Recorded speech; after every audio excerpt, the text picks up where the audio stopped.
ओम अज्ञानतिमिरान्धस्य ज्ञानाञ्जनशलाकया चक्षुरुन्मिलितं तस्मै श्रीगुरुवे नमः। श्रीचैतन्यमनोभीष्टं स्थापितं येन भूतले स्वयं रूपकदा मह्यं दयन्ति स्वसुरान्तिकं वन्देऽहं श्रीगुरो श्रीयुतापदकमलं श्रीगुरुं वैष्णवांश्च श्रीरूपं साग्रजातं सगणरघुनाथान्वितं तं सजीवं साद्वैतं सावधूतं परिजनसहितं कृष्णचैतन्यदेवं श्रीराधाकृष्णपदांश्च गणललिता श्रीविशाखान्विषं च हे कृष्ण करुणा सिंधु दीनबंधु जगतपते गोपीश गोपिका कांत राधा कांत नमोस्तुते सप्त कांचन गौरांगी राधे वृंदावनेश्वरी वृषभानुसुते देवी प्रणमामि हरिप्रिये वाञ्छाकल्पतरुभ्यश्च कृपा सिन्धुभ्य एव च पतितानां पावनेभ्यो वैष्णवेभ्यो नमो नमः। नमो ओं विष्णुपादाय कृष्णप्रेष्ठाय भूतले श्रीमते भक्ति वेदांत स्वामिनिति नामिने नमस्ते सरस्वती देवे गौरवाणी प्रचारिणे निर्विशेष शून्यवादी पाश्चात्य देशतारिणे जय श्री कृष्ण चैतन्य प्रभु नित्यानंद श्री अद्वैत गदाधर श्रीवासादि गौर भक्तवृंद हरे Krishna Krishna, Hare Hare Krishna Krishna, Krishna Krishna Krishna Krishna, Hare Hare Hare, Hare Hare Hare Ram Rama, Hare Hare Ram Rama, Ram Ram Hare Rama, Hare. Hare Hare.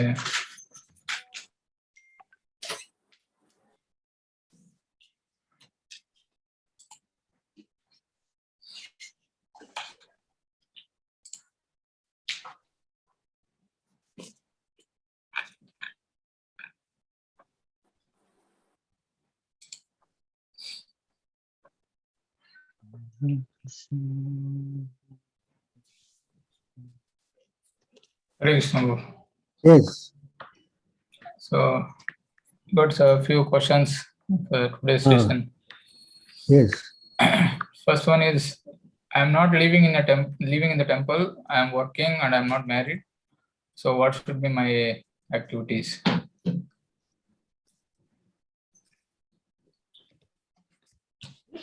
So you are not living in the temple, but you're working and not married. So what should be my duties? Yep, So yes, sir. whatever is going on in the temple, you learn and you do that in the house.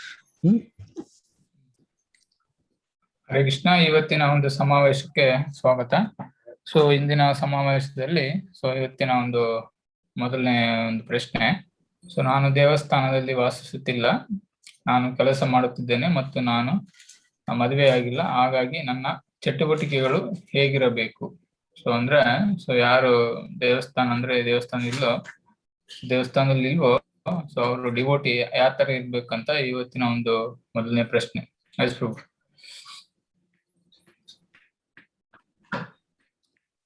So that is the position, because it is not whether you are only in the temple you should do all these things, and outside the temple you don't need to do these things. This is not a fact. So ಏನು ನಾವು ದೇವಸ್ಥಾನಕ್ಕೆ ಹೋಗಿ ಕಲಿತೀವೋ, so ಅದು ಕಲ್ತಿದ್ದನ್ನ ನಮ್ಮ ದೈನಂದಿನ ಚಟುವಟಿಕೆಗಳಲ್ಲಿ ಅಳವಡಿಸ್ಕೊಳ್ಬೇಕು. ಅಂದ್ರೆ ದೇವಸ್ಥಾನದಲ್ಲಿ ಇರೋರು ಮಾತ್ರ ಈ ಒಂದು ಅಭ್ಯಾಸ ಮಾಡ್ಬೇಕಂತ ಏನಿಲ್ಲ. ಸೊ ಅಂದ್ರೆ ಭಗವದ್ಗೀತೆ ಮತ್ತೆ ಭಾಗವತಂ, ಸೊ ಇದೇನ್ ಕಲ್ತಿರ್ತಾರೋ ಅದು ಮನೆಯಲ್ಲಿನೂ ಪ್ರಾಕ್ಟೀಸ್ ಮಾಡ್ಬೋದು. As it says that either you go to heaven or you go to hell, the devotees are not disturbed because they are doing the worship of Krishna. So ಇಲ್ಲಿ ಭಾಗವತಂ ಹೇಳ್ತಾರೆ, so ಭಕ್ತರು ನರಕದಲ್ಲಿರ್ಲಿ ಇಲ್ಲ ಸ್ವರ್ಗದಲ್ಲಿರ್ಲಿ ಇಲ್ಲ ವೈಕುಂಠಕ್ಕೆ ಹೋಗ್ಲಿ, ಸೊ ಎಲ್ಲಿದ್ರು ಅವರು ಕೃಷ್ಣರ ಸೇವೆಯಲ್ಲಿ ತೊಡಗಬೇಕು ಅಂತ ಹೇಳಲಾಗುತ್ತೆ. So that should be our mood, not that because I'm not in the temple there I don't need to do all these things. That's not the fact. So ನಾವು ಈ ಒಂದು ಗ್ರಹಿಕೆಯನ್ನ ಬಿಡಬೇಕೆಂದ್ರೆ ನಾವು ದೇವಸ್ಥಾನದಲ್ಲ ನಾವ್ ಏನ್ ಬೇಕಾದ್ರೆ ಮಾಡ್ಬೋದು ಅಂತ ಅದು ಎಲ್ಲರಿಗೂ ಅನ್ವಯ ಆಗಲ್ಲ. ಅಂದ್ರೆ ಎಲ್ಲೇ ಇರ್ಲಿ ಭಕ್ತರು, ಸೊ ಮನೆಯಲ್ಲಿ ಇರ್ಲಿ, ದೇವಸ್ಥಾನದಲ್ಲಿ ಇಲ್ಲ ಅಂದ್ರೆ ಹೊರಗಡೆ ಇರ್ಲಿ, ವೈಕುಂಠದಲ್ಲಿ ಇರ್ಲಿ, ಎಲ್ಲೇ ಇದ್ರು ಅವರು ದೇವರ ಸೇವೆಯನ್ನ ಮಾಡ್ಬೇಕು. Correct.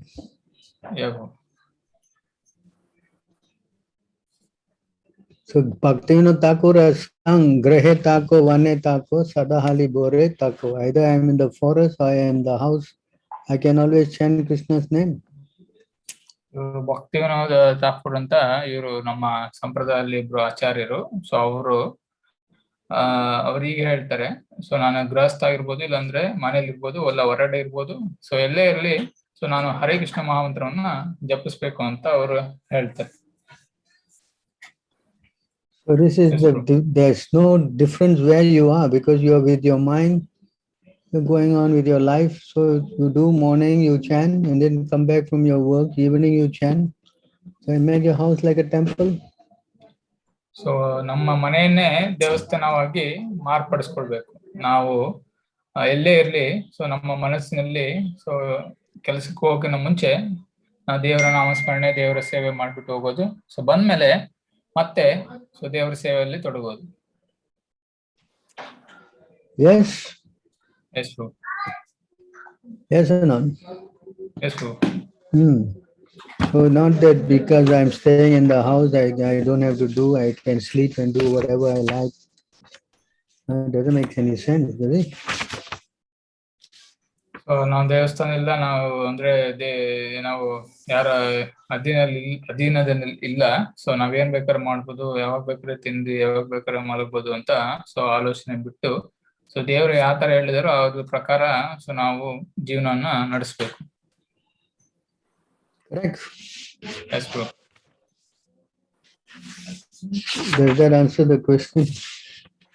Yes. We are preparing not for the house or what, we are preparing to die, you know. That's our whole idea. Yeah. So ನಾವು ಈ ಕಲಿತಿರುವುದು ಸೊ ಈ ದೇಹ ತ್ಯಾಗವನ್ನ ಮಾಡ್ಲಿಕ್ಕೆ, ನಾವು ಗೃಹ ಬಂಧನಲ್ಲಿ ಇರ್ಲಿಕ್ಕಲ್ಲ. ಸೊ ಗೃಹ ಬಂಧನ ಅಂದ್ರೆ ಮತ್ತೆ ಹುಟ್ಟಿ ಬರ್ಬೇಕಾಗುತ್ತೆ. ಈ ದೇಹ ತ್ಯಾಗ ಬಿಟ್ಬಿಟ್ಟು ಮತ್ತೆ ನಾವು ಪುನಃ ಸೊ ನಮ್ಮ ನೈತಿಕ ಒಂದು ಸ್ಥಾನಕ್ಕೆ ಹೋಗ್ಬೇಕು, ಅದಂದ್ರೆ ದೇವರ ಲೋಕಕ್ಕೆ ಹೋಗ್ಬೇಕು. ಅದು ನಮ್ಮ ನಿಜವಾದ ಒಂದು ಗ್ರಹಿಕೆ. ಈ ಕೃಷ್ಣ ಪ್ರಜ್ಞಾ ಆಂದೋಲನದಲ್ಲಿ ಅದು ಬಹಳ ಮುಖ್ಯವಾದದ್ದು. That should be our mood, no? So ಅದು ನಮ್ಮ ಒಂದು ಧ್ಯೇಯ ಆಗಿರ್ಬೇಕು. Correct. Yes, sir. When you say only in the temple you should pray, other place you don't pray?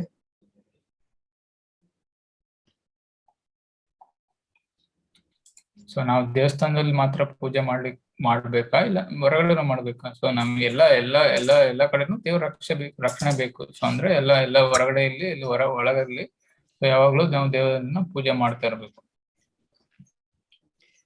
Any other question? So the second question is, one has to take sannyasa if they surrender to Krishna. So ಇವತ್ತಿನ ಸಮಾವೇಶದ ಒಂದು ಎರಡನೇ ಪ್ರಶ್ನೆ, so ಯಾರಾದರೂ ಕೃಷ್ಣನಿಗೆ ಶರಣಾದ್ರೆ ಸನ್ಯಾಸವನ್ನು ತೆಗೆದುಕೊಳ್ಳಬೇಕೆ? So ಅಂತ ಒಂದು ಪ್ರಶ್ನೆ ಇದೆ ನೋಡಿ. S bro.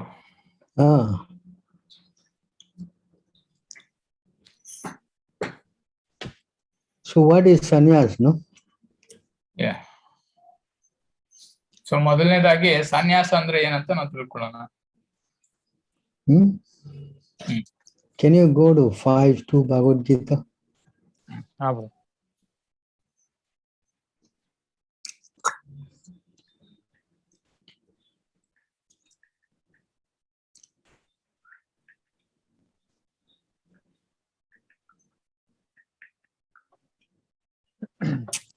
ಭಗವದ್ಗೀತೆ 5ನೇ ಅಧ್ಯಾಯ 2ನೇ ವರ್ಷ. ಅನುವಾದ. ದೇಹೋತ್ತಮ ಪುರುಷನು ಹೀಗೆ ಉತ್ತರಿಸಿದನು, ಕರ್ಮ ಸನ್ಯಾಸ ಮತ್ತು ಭಕ್ತಿ ಸೇವಾ ಕರ್ಮ ಎರಡೂ ಮುಕ್ತಿ ಪಥಕ್ಕೆ ಕೊಂಡೊಯ್ಯುತ್ತವೆ.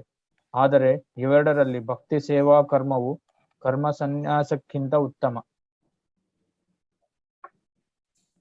ಭಾವಾರ್ಥ: ಫಲಾಕ್ಷೇಪದಿಂದ ಕೂಡಿದ ಇಂದ್ರಿಯ ತೃಪ್ತಿಯನ್ನು ಬಯಸುವ ಕರ್ಮಗಳು ಐಹಿಕ ಬಂಧನಕ್ಕೆ ಕಾರಣ. ದೈಹಿಕ ಸುಖದ ಮಟ್ಟವನ್ನು ಹೆಚ್ಚಿಸಿಕೊಳ್ಳುವ ಕಾರ್ಯಗಳಲ್ಲಿ ಮನುಷ್ಯನು ತೊಡಗಿರುವಷ್ಟು ಕಾಲವು ಆತನು ಒಂದು ಬಗೆಯ ದೇಹದಿಂದ ಇನ್ನೊಂದು ಬಗೆಯ ದೇಹಕ್ಕೆ ಸಾಗುತ್ತಿರುವುದು ಖಂಡಿತ. ಇದರಿಂದ ಐಹಿಕ why your video is not on?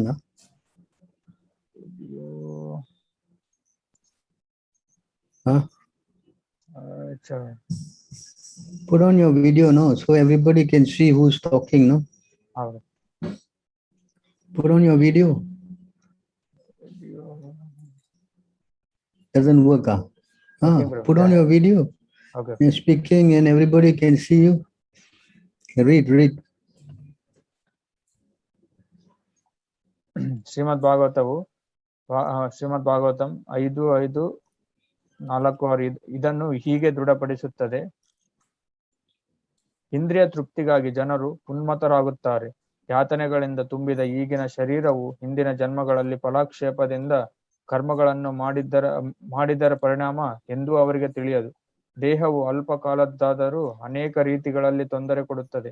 ಆದುದರಿಂದ ಇಂದ್ರಿಯ ತೃಪ್ತಿಗಾಗಿ ಕರ್ಮ ಮಾಡುವುದು ಒಳ್ಳೆಯದಲ್ಲ.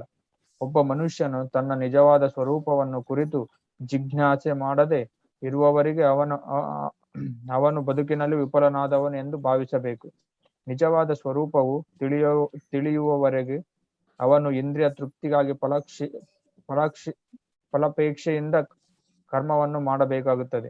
ಇಂದ್ರಿಯ ತೃಪ್ತಿಯ ಪ್ರಜ್ಞೆಯಲ್ಲಿ ಮುಳುಗಿರುವವರಿಗೆ ಮನುಷ್ಯನು ದೇಹದಿಂದ ದೇಹಕ್ಕೆ ಸಾಗುತ್ತಿರಬೇಕಾಗುತ್ತದೆ.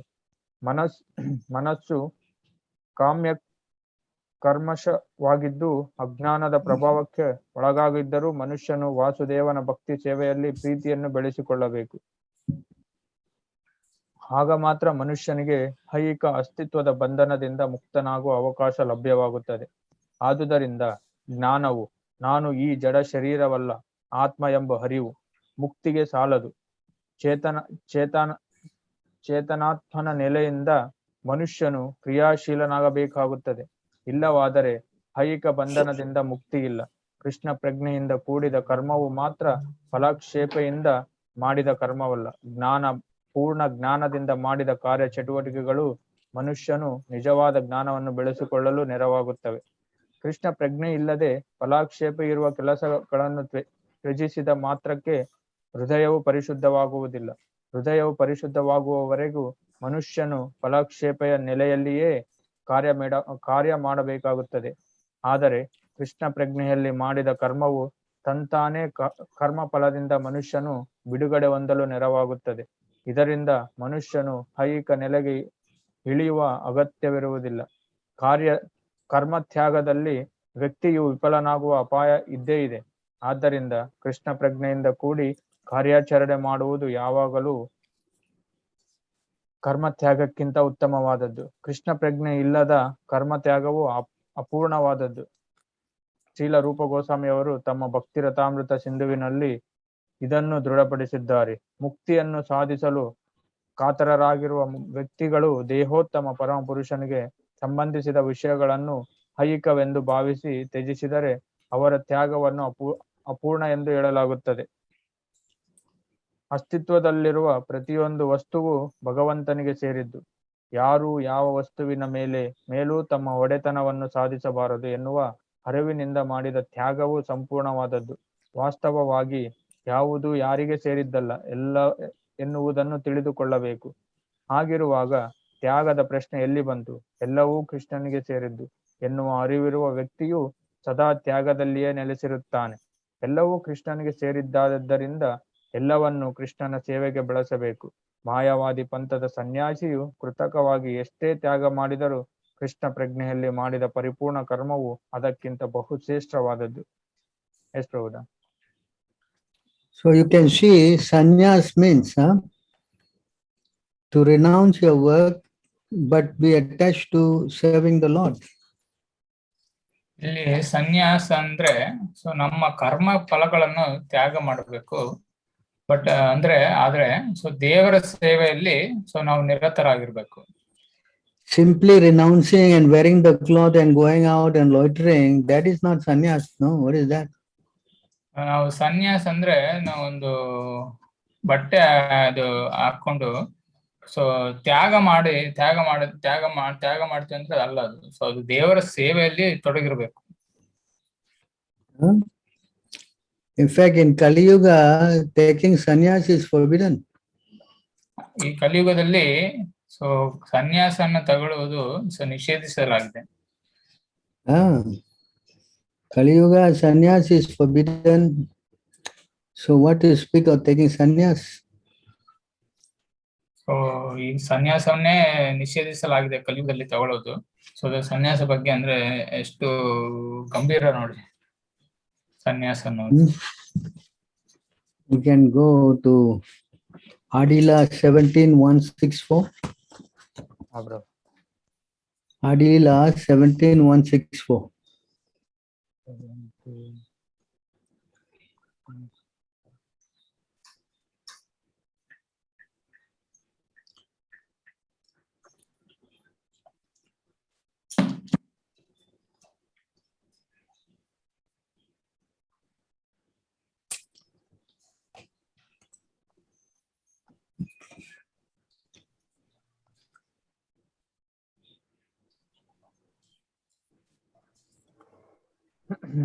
ಈ ಕಲಿಯುಗದಲ್ಲಿ ಈ 5 ಕೃತ್ಯಗಳನ್ನು ನಿಷೇಧಿಸಲಾಗಿದೆ.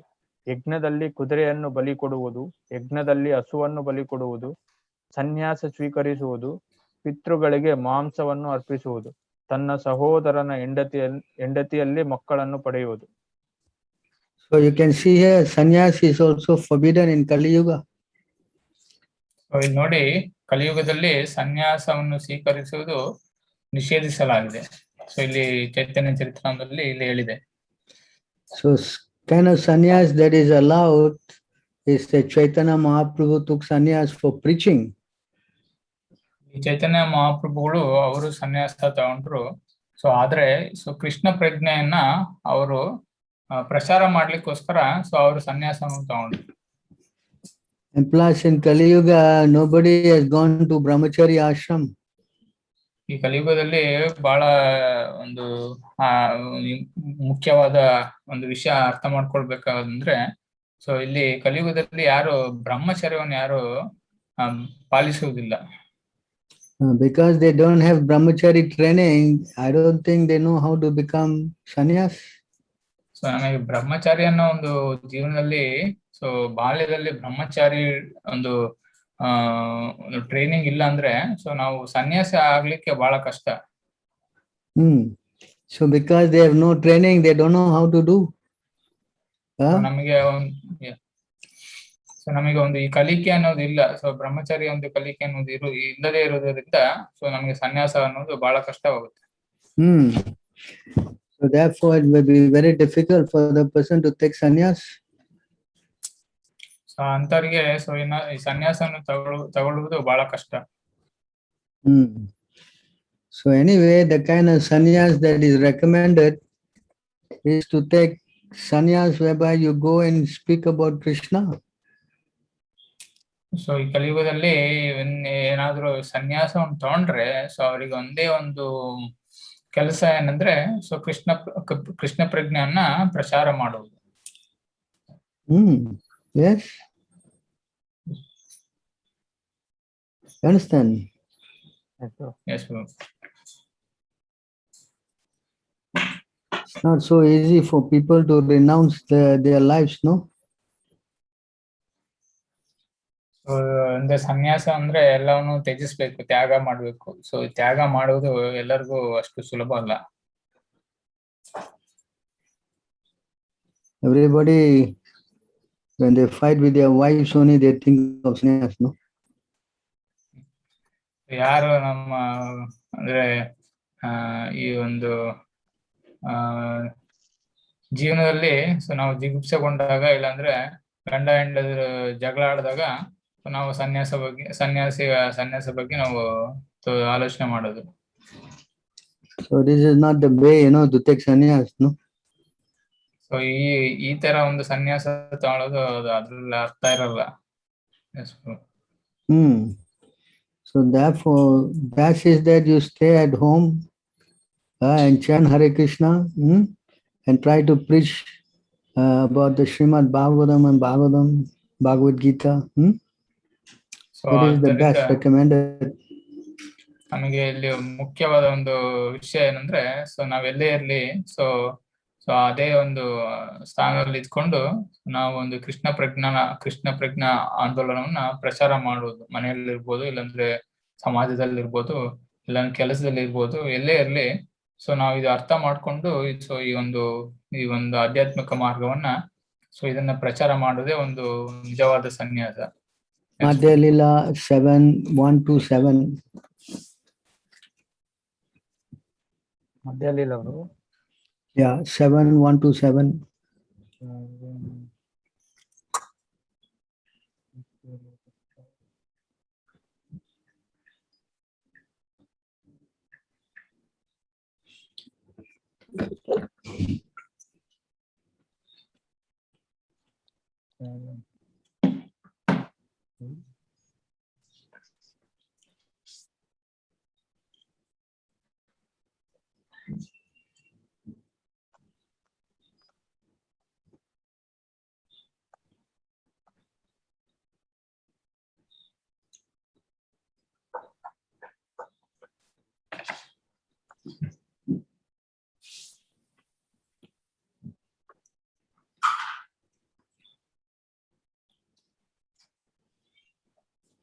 Can I read the purport also?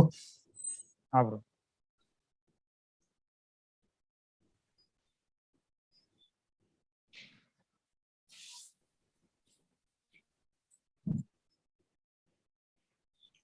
is don't have in Kannada, I need to.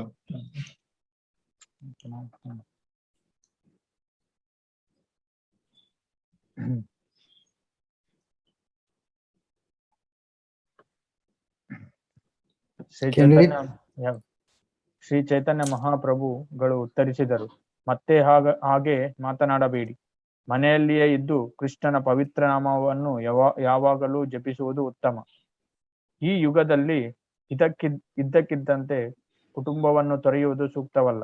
ಏಕೆಂದರೆ ಜನರಿಗೆ ಸರಿಯಾದ ಬ್ರಹ್ಮಚಾರಿಗಳು ಮತ್ತು ಗೃಹಸ್ಥರಾಗಿ ತರಬೇತಿ ನೀಡಿಲ್ಲ. ಆದುದರಿಂದ ಶ್ರೀ ಚೈತನ್ಯ ಮಹಾಪ್ರಭುಗಳು ಬ್ರಾಹ್ಮಣರಿಗೆ ಕೌಟುಂಬಿಕ ಜೀವವನ್ನು ಬಿಟ್ಟು ಕೊಡಲು ಹೆಚ್ಚು ಉತ್ಸುಕರಾಗಬೇಡಿ ಎಂದು ಸಲಹೆ ನೀಡಿದರು.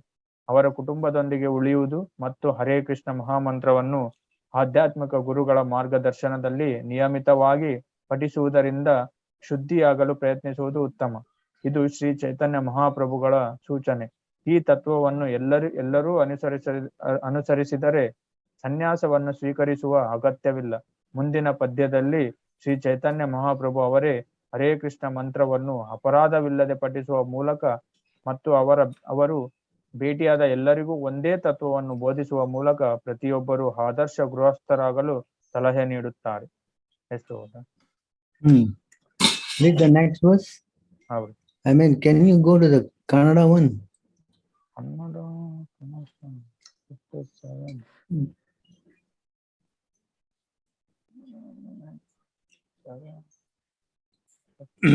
Madhya 7:1-8.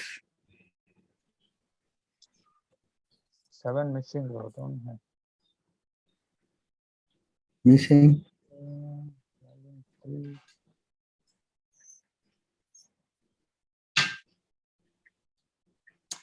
Oh, 7 don't have.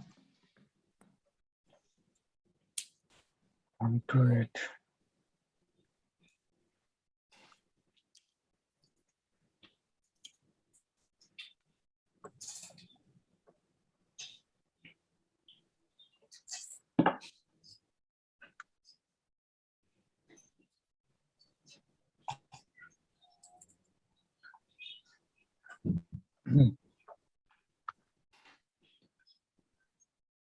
Bhagavad Gita ಮತ್ತು ಶ್ರೀಮದ್ ಭಾಗವತದಲ್ಲಿ ಭಗವಾನ್ ಶ್ರೀಕೃಷ್ಣನ ಆಜ್ಞೆಯನ್ನು ಅನುಸರಿಸುವಂತೆ ಎಲ್ಲರಿಗೂ ಸೂಚಿಸಿ.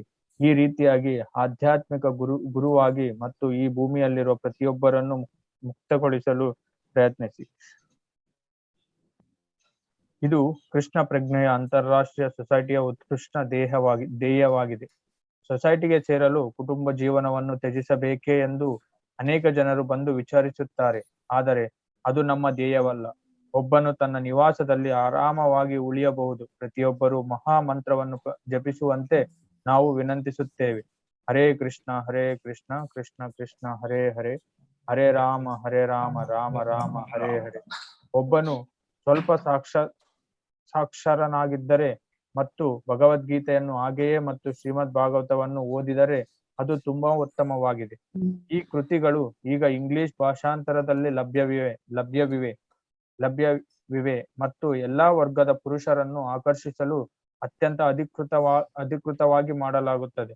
ಭೌತಿಕ ಚಟುವಟಿಕೆಗಳಲ್ಲಿ ಮುಳುಗಿ ಬದುಕುವ ಬದಲು ಪ್ರಪಂಚದಾದ್ಯಂತದ ಜನರು ಈ ಚಳುವಳಿಯ ಲಾಭವನ್ನು ಪಡೆದುಕೊಳ್ಳಬೇಕು ಮತ್ತು ತಮ್ಮ ಕುಟುಂಬಗಳೊಂದಿಗೆ ಮನೆಯಲ್ಲೇ Hare Krishna ಮಹಾಮಂತ್ರವನ್ನು ಪಠಿಸಬೇಕು.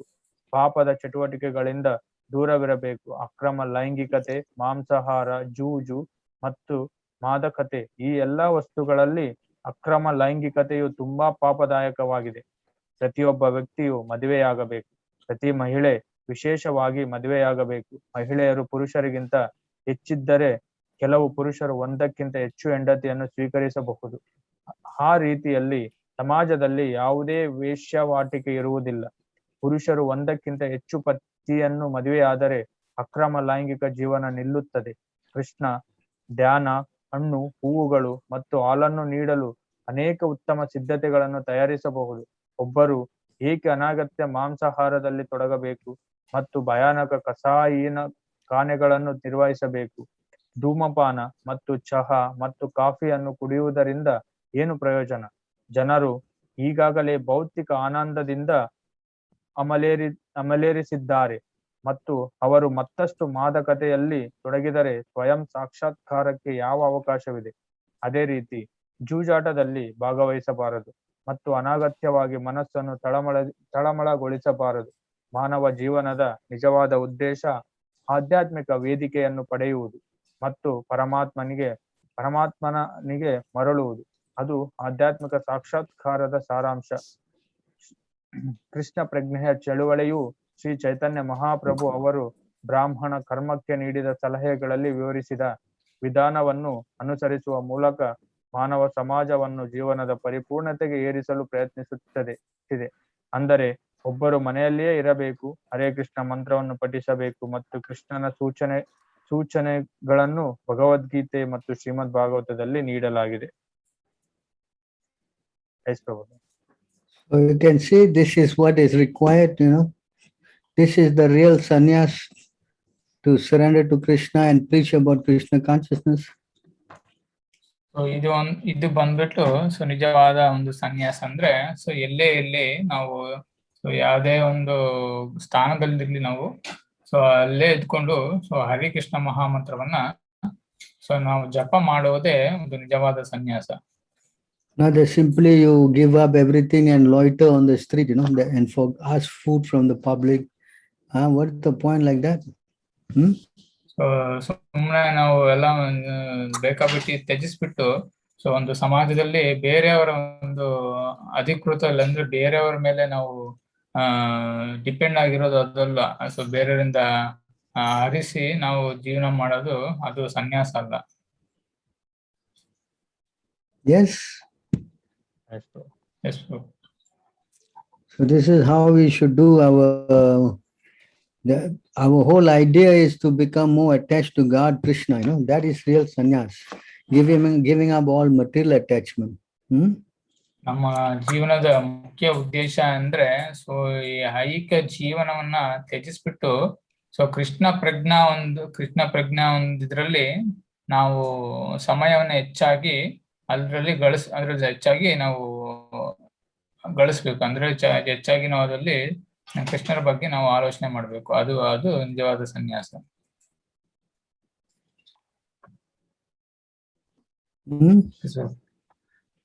Any other questions? So there is one more question. They want to know about who is Srila Prabhupada.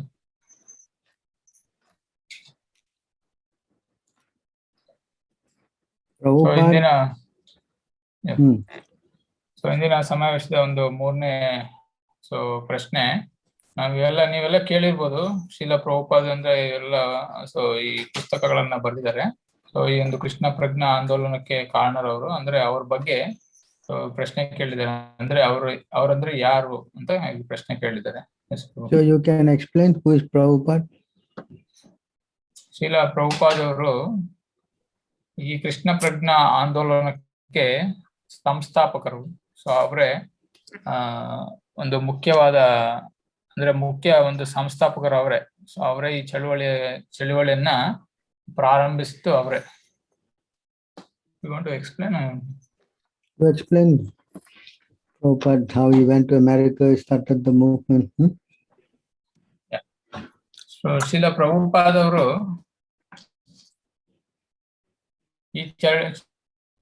ಈ ಚಳುವಳಿಯನ್ನ 1965ರಲ್ಲಿ ಒಂದು ಈ ಚಳುವಳಿಯನ್ನ ಅವರು ಸ್ಟಾರ್ಟ್ ಮಾಡಿದ್ರು. ಸೊ ಬಂದ್ಬಿಟ್ಟು ಶ್ರೀಲ ಪ್ರಭುಪಾದ್ ಹುಟ್ಟಿದ್ದು ಕೋಲ್ಕತ್ತಾದಲ್ಲಿ 1896ರಲ್ಲಿ ಶ್ರೀಲ ಪ್ರಭುಪಾದರವರು ಜನನ ಮಾಡಿದ್ರು. ಸೊ ಅವ್ರ ತಂದೆ ಮಹಾನ್ ಕೃಷ್ಣ ಭಕ್ತರು. ಶ್ರೀಲ ಪ್ರಭುಪಾದವರು ಮಹಾನ್ ಕೃಷ್ಣ ಭಕ್ತರು. ಅವರ ತಾಯಿ ಅವರು ಅಂದ್ರೆ ಒಂದು ವೈಷ್ಣವ ಒಂದು ಇದರಲ್ಲಿ ಕುಟುಂಬದಲ್ಲಿ ಅವರು ಜನ್ಮವನ್ನು ಪಡೆದು ಚಿಕ್ಕಂದಿಂದಲೇ ಈ ಕೃಷ್ಣ ಪ್ರಜ್ಞೆಯನ್ನ ಅವರು ಪ್ರಾರಂಭಿಸಿದರು. ತಮ್ಮ 5ನೇ ವರ್ಷದಿಂದ ಈ ರಥಯಾತ್ರೆ ನೀವು ಕೇಳಿರ್ಬೋದು. ಆ ಚಿಕ್ಕ ವಯಸ್ಸಿನಲ್ಲೇ ತಂದೆ ಒಂದು ಕೊಟ್ಟಂತ ಮೂರ್ತಿಯನ್ನ, ರಾಧಾಕೃಷ್ಣ ಮೂರ್ತಿಯನ್ನ ಅವರು ಪೂಜೆ ಮಾಡ್ತಾ ಇದ್ರು ತಮ್ಮ 5ನೇ ವಯಸ್ಸಲ್ಲಿ. ನೋಡಿ, 5ನೇ ವಯಸ್ಸಿನಲ್ಲಿ ಅವರು ಪ್ರಾರಂಭ ಮಾಡಿದ್ರು. ಮತ್ತೆ ಅವ್ರ ತಂದೆ ಒಂದು ಈ ಜಗನ್ನಾಥ್ ಪುರಿ ಅಂತ ನೀವು ಕೇಳಿರ್ತಾನೆ. ಸೊ ಅದರಲ್ಲಿ ಜಗನ್ನಾಥ ರಥಯಾತ್ರ. ಸೊ ರಥಯಾತ್ರನ ಅವರು ಚಿಕ್ಕ ಮಕ್ಕಳಲ್ಲೇ ನೋಡಿ, ಮಕ್ಕಳಲ್ಲೇ ಸೇರಿ ನಾವು ಯಾವ ತರ ಆಟ ಆಡ್ತೀವೋ ನಾವು ಆಡ್ತೀವಿ. ನಾವು ಗೋಲಿ ಆಟ ಆಡ್ಬೋದು, ಇಲ್ಲಾಂದ್ರೆ ಚಿಲ್ಲಿ ದಂಡ ಏನೋ ಆಟ ಆಡ್ತಿರ್ಬೋದು. ಇವಾಗ ಬಂದ್ರೆ ಈ ಮೊಬೈಲ್ ಗೇಮ್ ಅನ್ನ ಆಟ ಆಡ್ತಿರ್ಬೋದು. ಆದ್ರೆ ಅವರು 5ನೇ ವಯಸ್ಸಲ್ಲಿ ಸೊ ರಾಧಾಕೃಷ್ಣ ಒಂದು ಲೀಲೆಯನ್ನ, ಅಂದ್ರೆ ರಾಧಾಕೃಷ್ಣ ಒಂದು ರಥಯಾತ್ರನ ಚಿಕ್ಕ ಮಕ್ಕಳು ಎಲ್ಲರಲ್ಲೂ ಜೊತೆಗೂಡಿ ಎಲ್ಲರೂ ಸೇರಿ ಸೊ ಎಲ್ಲರ ಮನೆಗೂ ಚಿಕ್ಕದೊಂದು ರಥ ಮಾಡ್ಬಿಟ್ಟು ಸೊ ಅವರೆಲ್ಲಾ ಮನೆಗೆ ಹೋಗಿ ಇವರು ಪ್ರಸಾದ ಒಂದು ಕೊಟ್ಟು ಸೊ ರಥವನ್ನ ಎಳಿತಾ ಇದ್ರು. ಸೊ ಇಂಥ ಶ್ರೀಲ ಪ್ರಭುಪಾದರು 70ನೇ ವಯಸ್ಸಿನಲ್ಲಿ ಈ ಒಂದು ಕಾರ್ಯವನ್ನ, ಅಂದ್ರೆ ಈ ಚಳುವಳಿಯನ್ನ ಸೊ ಇಲ್ಲಿ ಭಾರತದಲ್ಲಿ ಅವರು ಸ್ಟಾರ್ಟ್ ಮಾಡಿದ್ರು. ಅವರ ಗುರುಗಳ ಆಜ್ಞೆ ಪ್ರಕಾರ ಅವರು 70ನೇ ವಯಸ್ಸಲ್ಲಿ ಅವರು ಈ ಅಮೆರಿಕಕ್ಕೆ ಹೋದ್ರು. ಮೊದಲು ಸ್ಯಾನ್ ಫ್ರಾನ್ಸಿಸ್ಕೋ, ನ್ಯೂಯಾರ್ಕಿಗೆ ಹೋಗಿ ಸೊ ಅಲ್ಲಿ ಈ ಚಳುವಳಿಯನ್ನ ಒಂದು ಸ್ಟಾರ್ಟ್ ಮಾಡಿದ್ರು. ಸೊ ಈ ಒಂದು ಚಳುವಳಿಗೆ ಸೊ ಇವರ ಒಂದು ಶ್ರಮ, ಸೊ ನೀವು ಕೇಳ್ಬೇಕು, ಶ್ರಮ ಕೇಳಿದ್ರೆ ಸೊ ಬಹಳ ನಿಮ್ಗೆ ಅಂದ್ರೆ ಎಷ್ಟು ಶ್ರಮ ಅಂದ್ರೆ ಇವ್ರು 70 ವರ್ಷ ಅಂದ್ರೆ ಅವ್ರು 70 ವರ್ಷ ನೋಡಿ, ಇಳಿ ವಯಸ್ಸಿನಲ್ಲಿ ಎಲ್ಲರೂ ಸೊ ರಿಟೈರ್ಮೆಂಟ್ ಅಂತ ಆಗ್ತೀವಿ, ಹೋಗ್ತಾನೆ. ಸೊ ಅದ್ರ ರಿಟೈರ್ಮೆಂಟ್ ಅನ್ನ ಒಂದು ಆದಂತ ವಯಸ್ಸಿನಲ್ಲಿ 70ನೇ ವಯಸ್ಸಿನಲ್ಲಿ ತಮ್ಮ ಗುರುಗಳ ಆಜ್ಞೆಯನ್ನು ಹಿಡಿದು ಅವರ ಗುರುಗಳು ಶ್ರೀಲ ಭಕ್ತಿಸಿದ್ಧಾಂತ ಸರಸ್ವತಿ ಮಹಾರಾಜ್ ಅವರು 1935ರಲ್ಲಿ ಮೊದಲನೇ ಬಾರಿಗೆ ತಮ್ಮ ಗುರುಗಳನ್ನ ಭೇಟಿಯಾದರು ಕೋಲ್ಕತ್ತಾದಲ್ಲಿ. ಸೊ ಇವರು ಬಂದ್ಬಿಟ್ಟು ಗಾಂಧಿವಾದಿ. ಶ್ರೀಲ ಪ್ರಭುಪಾದರು ಮೊದಲಿಗೆ ಗಾಂಧಿವಾದಿ, ಅಂದ್ರೆ ಆಗಿನ ಒಂದು ಸ್ವತಂತ್ರ ಚಳವಳಿಯಲ್ಲಿ ಬಹಳ ಒಂದು ಪ್ರಮೇಯಕ್ಕೊಳಗಾಗಿ ಸೊ ಆ ಚಳವಳಿಯಲ್ಲಿ ಇಳಿದಿದ್ರು. ಸ್ವತಂತ್ರ ಒಂದು ಸಂಗ್ರಾಮದ ಚಟುವಟಿಕೆಯಲ್ಲಿ ನಿಮ್ಗೆ ಗೊತ್ತಿರ್ಬೋದು, ನಮಗೆ ಸ್ವಾತಂತ್ರ್ಯ ಬಂದಿದ್ದು 1947ರಲ್ಲಿ. ಸೊ ಆ ಒಂದು ಚಳವಳಿಯಲ್ಲಿ ಇವರು ಭಾಗಿಯಾಗಿದ್ರು. ಆವಾಗ 1935ರಲ್ಲಿ ಸೊ ಇವರ ಗುರುಗಳನ್ನ ಶ್ರೀಲ ಭಕ್ತಿಸಿದ್ಧಾಂತ ಸರಸ್ವತಿ ಅವರನ್ನ ಭೇಟಿ ಆದ್ಮೇಲೆ ಅಲ್ಲಿ ಅವರಿಗೆ ಈ ಜ್ಞಾನವನ್ನ ಅವರು ಪ್ರಚಾರ ಮಾಡ್ತಾ ಇದ್ರು. ಅಂದ್ರೆ ಭಕ್ತಿಸಿದ್ಧಾಂತ ಸರಸ್ವತಿ ಅವರು ಇವರ ಗುರುಗಳು. ಅಲ್ಲಿ ಅವರು ಒಂದು ಕ್ಲಾಸ್ ನಲ್ಲಿ ಇವ್ರ ಫ್ರೆಂಡ್ ಇವ್ರ ಜೊತೆಗೆ ಹೋಗಿ ಸೊ ಜೊತೆಯಲ್ಲಿ ಅವರು ಹೋಗಿ ಕ್ಲಾಸಿಗೆ ಅಟೆಂಡ್ ಆದಾಗ ಅವರು ಮೊದಲನೇ ಕ್ಲಾಸ್ ಅಲ್ಲಿ ಅವ್ರಿಗೆ ಆಜ್ಞೆ ಮಾಡಿದ್ರು. ಶ್ರೀಲ ಭಕ್ತಿಸಿದ್ಧಾಂತ ಸರಸ್ವತಿ ಮಹಾರಾಜರವರು ಶ್ರೀಲ ಪ್ರಭುಪಾದರಿಗೆ ಹೇಳಿದ್ರು, ನಿಮಗೆ ಇಂಗ್ಲಿಷ್ ಗೊತ್ತಿದೆ, ನೀವು ಬಂದ್ಬಿಟ್ಟು ಪಾಶ್ಚಾತ್ಯ ದೇಶಗಳಲ್ಲಿ ಈ ಪ್ರಚಾರವನ್ನ ಮಾಡ್ಬೇಕಂತ ಅದೇ ಗುರುಗಳು ಇವ್ರಿಗೆ ಆಜ್ಞೆ ಮಾಡಿದ್ರು. ಸೊ ಇವ್ರಿಗೆ ಆಜ್ಞೆ ಮಾಡಿದ್ರು. ಅದು ಬಂದ್ಬಿಟ್ಟು ಅದೇ ಈ ಒಂದು ಅಂದ್ರೆ ಗುರು ಶಿಷ್ಯರ ಒಂದು ಸಂಬಂಧಕ್ಕೆ ಅದು ಮೇನ್ ಒಂದು ಮುಖ್ಯವಾದ ಒಂದು ಲಿಂಕ್, ಒಂದು ಕೊಂಡಿ. ಆ ಕೊಂಡಿ ಏನಂದ್ರೆ ಸೊ ನಮ್ಮ ಯಾರಾದ್ರೂ ಗುರುಗಳು ಆಗ್ಬೇಕಂದ್ರೆ ಸೊ ಆ ಗುರುಗಳಿಂದ ತಮ್ಮ ಅಂದ್ರೆ ಒಂದು ಗುರು ಯಾರು ಇರ್ತಾರೋ ಆ ಗುರುಗಳು ಮುಂದಿನ ಒಂದು ಭಕ್ತರಿಗೆ ಒಂದು ಆಜ್ಞೆ ಮಾಡ್ಬೇಕು. ಆಜ್ಞೆ ಮಾಡಿದಾಗ ಅವರು ಗುರುಗಳಾಗ್ತಾರೆ. ಸೊ ಅದೇ ರೀತಿಯಲ್ಲಿ ಭಕ್ತಿ ಸಿದ್ಧಾಂತ ಸರಸ್ವತಿ ಅವರು ಇವ್ರಿಗೆ ಆಜ್ಞೆ ಮಾಡಿದ್ರು 1935ರಲ್ಲಿ. ಅಲ್ಲಿಂದ ನೋಡಿ 35 ಅವ್ರು ಇವಾಗ ಇವರು ಒಂದು ಔಷಧಿಯ ಒಂದು ಕಂಪನಿ ಹತ್ತಿ ಇವರಿಗೆ ಭಕ್ತಿ ಸಿದ್ಧಾಂತ ಶಿಲ ಪ್ರಭುಪಾದ್ ಅವರಿಗೆ ಅಂದ್ರೆ ಶಿಲ ಪ್ರಭುಪಾದ್ ಅವ್ರಿಗೆ ಒಂದು ಔಷಧಿಯ ಒಂದು ಕಂಪನಿ ಇತ್ತು. ಆ ಕಂಪನಿಯಲ್ಲಿ ಇವ್ರು ಕೆಲಸ ಮಾಡ್ತಾ ಇದ್ರು ಮ್ಯಾನೇಜರ್ ಆಗಿ ಬಹಳ ಒಂದು ಉನ್ನತ ಸ್ಥಿತಿಯಲ್ಲಿದ್ರು. ಸೊ ಎಲ್ಲ ಇತ್ತು ಅವ್ರ ಹತ್ರ. ಸೊ ಒಳ್ಳೆ ಕುಟುಂಬ ಇತ್ತು, ಮಕ್ಕಳು ಎಲ್ಲ ಇದ್ರು. ಸೊ ಒಂದು ಈ ಕುಟುಂಬದಲ್ಲಿ ಅವರು ಎಲ್ಲಾನು ಸೌಖ್ಯವಾಗಿದ್ರು. ಬಟ್ ಆದ್ರೆ ಯಾವಾಗ ಇವರು ಆಜ್ಞೆಯನ್ನು ಪಡೆದ್ರು ಅವಾಗಿಂದ ಅವರು ಒಂದು ಮನಸ್ಸಿನಲ್ಲಿ ಸೊ ಒಂದು ಬೀಜ ಅಂದ್ರೆ ಒಂದು ಮಕ್ಕಳಾಗಿದ್ದಾನೆ ಅವಾಗಿಂದಾನೆ ಅವರು ಪ್ರಾಕ್ಟೀಸ್ ಮಾಡ್ತಾ ಇದ್ರು. ಬಟ್ ಆದ್ರೆ ನೋಡಿ ಯಾವಾಗ ಗುರುಗಳ ಆಜ್ಞೆ ಸಿಕ್ತೋ, ಆಜ್ಞೆಯನ್ನು ಕೊಟ್ರು ಅವರು, ಆಗಿಂದಾನೆ ಅವರು ಈ ಒಂದು ಸ್ಟಾರ್ಟ್ ಮಾಡಿದ್ರು. ಸೊ ಅಂದ್ರೆ ಅವಾಗ ಅವರು ಬ್ಯಾಕ್ ಟು ಗಾಡೆಡ್ ಮ್ಯಾಗಝಿನ್ ಅಂತ ಸ್ಟಾರ್ಟ್ ಮಾಡಿದ್ರು. ಸೊ ಅವರ ಗುರುಗಳ ಒಂದು ಆಜ್ಞೆ ಆದ್ಮೇಲೆ ಬ್ಯಾಕ್ ಟು ಗಾಡೆಡ್ ಮ್ಯಾಗಝಿನ್ ಒಂದು ಸ್ಟಾರ್ಟ್ ಮಾಡ್ಬಿಟ್ಟು ಸೊ ತಮ್ಮ ದೈನಂದಿನ ವಿಷಯಗಳನ್ನು ಮಾಡ್ತಾನೆ. ಸೊ ಈ ಒಂದು ಆಧ್ಯಾತ್ಮಿಕ ಕಾರ್ಯಗಳಲ್ಲಿ ಸೊ ಒಂದು ಬ್ಯಾಕ್ ಟು ಗಾಡೆಡ್ ಮ್ಯಾಗಝಿನ್ ಅನ್ನು ರಿಲೀಸ್ ಮಾಡ್ತಾ ಇದ್ರು. ಅವರೇ ಹೋಗಿ ಪ್ರಿಂಟಿಂಗ್ ಪ್ರೆಸ್ ಎಲ್ಲ ಅವರೇ ಬರ್ದ್ಬಿಟ್ಟು ಮೊದಲಿಗೆ ಅವರೇ ಎಲ್ಲ ಮಾಡ್ಬೇಕು. ಅಂದ್ರೆ ಅವರೇ ಬರ್ದು ಅವರೇ ಪ್ರಿಂಟಿಂಗ್ ಪ್ರೆಸ್ಸಿಗೆ ಹೋಗಿ ಅವರೇ ಪ್ರಿಂಟ್ ಮಾಡಿ, ಆ ಪ್ರಿಂಟ್ ಮಾಡ್ಲಿಕ್ಕೆ ದುಡ್ಡನ್ನು ಕಲೆಕ್ಟ್ ಮಾಡಿ ಮತ್ತೆ ಪ್ರಚಾರಕ್ಕೋಸ್ಕರ ಅವರೇ ಹೋಗ್ತಾ ಇದ್ರು. ಸೊ ಎಷ್ಟು ಒಂದು ಅಂದ್ರೆ ಒಂದು ಡೆಡಿಕೇಟೆಡ್, ಅಂದ್ರೆ ಅವರ ಒಂದು ಜೀವನ ಮುಡುಪಾಗಿ ಈ ಕೃಷ್ಣ ಪ್ರಜ್ಞೆ ಆಂದೋಲನಕ್ಕೆ ಎಷ್ಟಾಗಿ ಅವರು ಮುಡುಪಾಗಿಟ್ಟಿದ್ದಾರೆ ಅಂತ ನಾವು ನೋಡ್ಬೋದು ಇಲ್ಲಿ. ಸೊ ಈ ಒಂದು ಬ್ಯಾಕ್ ಟು ಗಾಡೆಡ್ ಮ್ಯಾಗಝಿನ್ ನ ಸ್ಟಾರ್ಟ್ ಮಾಡಿದಾಗ ಮತ್ತೆ ಒಂದು ಲೀಗ್ ಆಫ್ ಝಾನ್ಸಿ ಅಂತ ಸ್ಟಾರ್ಟ್ ಮಾಡಿದ್ರು Shila Prabhupad. League of devotees. ಅಲ್ಲಿ ಝಾನ್ಸಿಯಲ್ಲಿ ಲೀಗ್ ಆಫ್ ಡಿವೋಟೀಸ್ ಅಂದ್ರೆ ನೀವು ಕೇಳಿರ್ಬೋದು, ನಾವು ಸ್ವತಂತ್ರ ಚಳವಳಿಯಲ್ಲಿ ಸೊ ಬಹಳ ಮಟ್ಟಿಗೆ ನೀವು ನೋಡಿರ್ಬೋದು. ಅಂದ್ರೆ ಒಂದು ಈ ಕಾರ್ಯಕರ್ತರೆಲ್ಲ ಒಂದಾಗಿ ಆ ಚಳವಳಿ ಭಾಗಿಸ್ತಾರಲ್ಲ, ಅದೇ ತರ ಸೊ ನಮ್ಮ ಕೃಷ್ಣ ಪ್ರಜ್ಞಾ ಆಂದೋಲನಕ್ಕೆ ಇವರು ಲೀಗ್ ಆಫ್ ಡಿವೋಟೀಸ್ ಅಂತ ಸೊ ಭಕ್ತರ ಒಂದು ಚಳವಳಿ ಅಂತ ಇವರು ಸ್ಟಾರ್ಟ್ ಮಾಡಿದ್ರು. ಸೊ ಅಲ್ಲಿಂದ ಮ್ಯಾಗಝಿನ್ ಅನ್ನ ಬರೆದ್ರು, ಈ ಚಳವಳಿಗಳನ್ನ ಸ್ಟಾರ್ಟ್ ಮಾಡಿದ್ರು. ಸೊ ಅಲ್ಲಿಂದ ಬಂದ್ಬಿಟ್ಟು ನೆಕ್ಸ್ಟ್ ಇವಾಗ ನೋಡಿ ಅವ್ರು ಆಜ್ಞೆ ಮಾಡಿದ್ದಾರೆ, ಭಕ್ತಿ ಸಿದ್ಧಾಂತ ಸರಸ್ವತಿ ಮಹಾರಾಜರು ಆಜ್ಞೆ ಮಾಡಿದ್ದಾರೆ ನೀವು ಪಾಶ್ಚಾತ್ಯ ದೇಶಕ್ಕೆ ಹೋಗಿ ಮಾಡ್ಬೇಕು ಅಂತ. ಸೊ ಇಲ್ಲಿ ಭಾರತದಲ್ಲಿ ಬಹಳ ಮಟ್ಟಿಗೆ ಅವರು ಪ್ರಚಾರ ಮಾಡಿದ್ರು ಶಿಲ ಪ್ರಭುಪಾದರು. ಈ ಒಂದು ಮ್ಯಾಗಝಿನ್ ಡಿಸ್ಟ್ರಿಬ್ಯೂಷನ್ ಅವರೇ ಹೋಗಿ ಸೊ ಬಿಸಿಲಲ್ಲಿ, ಅಂದ್ರೆ ಅವ್ರು ಈ ಒಂದು ಆಧ್ಯಾತ್ಮಿಕ ಕಾರಣಕ್ಕೆ ಒಂದು ಬರ್ಲಿಕ್ಕೆ ಮುಖ್ಯವಾದ ಉದ್ದೇಶ ನೋಡಿ. ಎಲ್ಲ ನಾನು ಹೇಳಿದ ಪ್ರಕಾರ ಈ ಔಷಧಿ ಕಂಪ್ನಿಯಲ್ಲಿ ಅವ್ರು ಬಹಳ ಉನ್ನತ ಸ್ಥಾನದಲ್ಲಿದ್ರು, ಅವರೇ ಚೆನ್ನಾಗಿ ಒಂದು ದುಡ್ಡನ್ನು ಗಳಿಸ್ತಾ ಇದ್ರು. ಬಟ್ ಕೃಷ್ಣರ ಒಂದು ಪ್ಲಾನ್ ಏನಿತ್ತು ನೋಡಿ. ಸೊ ಅವ್ರು ಕೆಲವೊಬ್ರು ಯಾರೋ ಅವ್ರಿಗೆ ಮೋಸ ಮಾಡಿದ್ರು. ಅದು ಒಂದು ಕಂಪನಿ ಅನ್ನೋದು ದಿವಾಳಿ ಆಯ್ತು. ಆ ದಿವಾಳಿ ಆಗಿದ್ದೇ ಅವ್ರಿಗೆ ಒಂದು ನಾವಾದ್ರೆ ಸೊ ಇಂಥ ಒಂದು ಪ್ರಮೇಯದಲ್ಲಿ ನಾವೊಂದು ಸ್ಥಿತಿಯಲ್ಲಿ ಸೊ ನಾವೇನೋ ಒಂದು ಸೂಸೈಡ್ ಏನೋ ಮಾಡ್ಕೊಂಡಿದ್ವಿ. ಬಟ್ ಆದ್ರೆ ಅವರಿಗೆ ಅದೊಂದು ಮಹಾನ್ ಬ್ಲೆಸ್ಸಿಂಗ್ ಅಂದ್ರೆ ಅವ್ರ ಕೃಪೆ, ಕೃಷ್ಣ ಕೃಪೆ ನೋಡಿ. ಅವರಿಗೆ ಕೃಷ್ಣ ಕೃಪೆ ಅರ್ಥ ಆಯ್ತು ಅವ್ರಿಗೆ. ಅದು ಭಾಗವತಮಲ್ಲಿ ಹೇಳ್ತಾರೆ. ಸೊ ಕೃಷ್ಣ ಯಾರಿಗಾದ್ರೂ ಒಂದು ಕೃಪೆ ಮಾಡಿದ್ರೆ ಮೊದಲನೇದಾಗಿ ಅವರಲ್ಲಿ ತಮ್ಮಲ್ಲಿ ಇರುವಂತ ಎಲ್ಲಾ ಒಂದು ವಸ್ತು ಸಂಗ್ರಹಗಳನ್ನ ಅವರಿಂದ ದೂರ ಮಾಡ್ತಾರೆ. ಅದು ಕೃಷ್ಣರು ಅಂದ್ರೆ ಶ್ರೀಮದ್ ಭಾಗವತಮಲ್ಲಿ ಹೇಳ್ತಾರೆ. ಸೊ ಅದೇ ಇವ್ರಿಗೆ ನೋಡಿ ಶಿಲ ಪ್ರಭುಪಾದರಿಗೆ ಸೊ ಈ ಕೃಪೆ, ಕೃಷ್ಣರ ಒಂದು ಕೃಪೆ ಸಿಕ್ಕಿದ್ದು ಯಾವ ತರ ಅಂದ್ರೆ ಅವ್ರ ಕಂಪ್ನಿ ಎಲ್ಲ ಲಾಸ್ ಅಲ್ಲಿ ನಡೀತು. ಸೊ ಎಲ್ಲವರೆಲ್ಲ ಬಿಟ್ಬಿಟ್ರು, ಎಲ್ಲ ಆಗೋಯ್ತು. ಇವಾಗ ನೋಡಿ ತಮ್ಮ ಒಂದು ಪೂರ್ಣ ಜೀವನವನ್ನ ಅವರು ಈ ಒಂದು ಚಟುವಟಿಕೆ, ಕೃಷ್ಣರ ಆಂದೋಲನದಲ್ಲಿ ಪ್ರಚಾರ ಮಾಡ್ಲಿಕ್ಕೆ ತಮ್ಮ ಒಂದು ಜೀವನವನ್ನ ಮುಡುಪಾಗಿಟ್ರು. ಅವರೇ ಭಗವದ್ಗೀತೆಯನ್ನ ಟ್ರಾನ್ಸ್ಲೇಷನ್ ಮಾಡಿದ್ರು. ಟ್ರಾನ್ಸ್ಲೇಷನ್ ಅಂದ್ರೆ ಮುಂಚೆ ಸಂಸ್ಕೃತದಲ್ಲಿ ಎಲ್ಲ ಇತ್ತು. ಸಂಸ್ಕೃತದಲ್ಲಿ ನಮ್ಮ ದೇಶ ಎಲ್ಲ, ನಮ್ಮ ಭಾರತನೆಲ್ಲ, ನಮ್ಮ ಭಗವದ್ಗೀತೆ ಅನ್ನೋದೆಲ್ಲ ಸಂಸ್ಕೃತದಲ್ಲಿ ಇರೋದು. ಬಟ್ ಇವರು ಏನ್ ಮಾಡಿದ್ರು, ಇವರು ಒಂದು ಕಲಿತ ಮೇಲೆ ಸೊ ಇವರೇ ಒಂದು ಭಗವದ್ಗೀತೆಯನ್ನ ಟ್ರಾನ್ಸ್ಲೇಷನ್ ಮಾಡಿದ್ರು. ಭಾಗವತಮನ ಟ್ರಾನ್ಸ್ಲೇಷನ್ ಎಲ್ಲ ಇವರೇ ಕೈಯಲ್ಲಿ ಇಟ್ಕೊಂಡು ಸೊ ಒಂದು ಕಂಪ್ನಿ ದಿವಾಳಿ ತೆಗೆದ್ಮೇಲೆ ಇವರು ಸೊ ಇನ್ನೇನು ಕೈಯಲ್ಲಿ ಏನಿಲ್ಲ, ಅದೇ ಒಂದು ತಮ್ಮ ಇದೇ ಒಂದು ಚಟುವಟಿಕೆಗಳಲ್ಲಿ ತಮ್ಮ ಸಂಸಾರವನ್ನು ತ್ಯಜಿಸಿದ್ರು. ನನಗೆ ತಿಳಿದಾಗೆ 1950ರಲ್ಲಿ ಅನ್ಸುತ್ತೆ.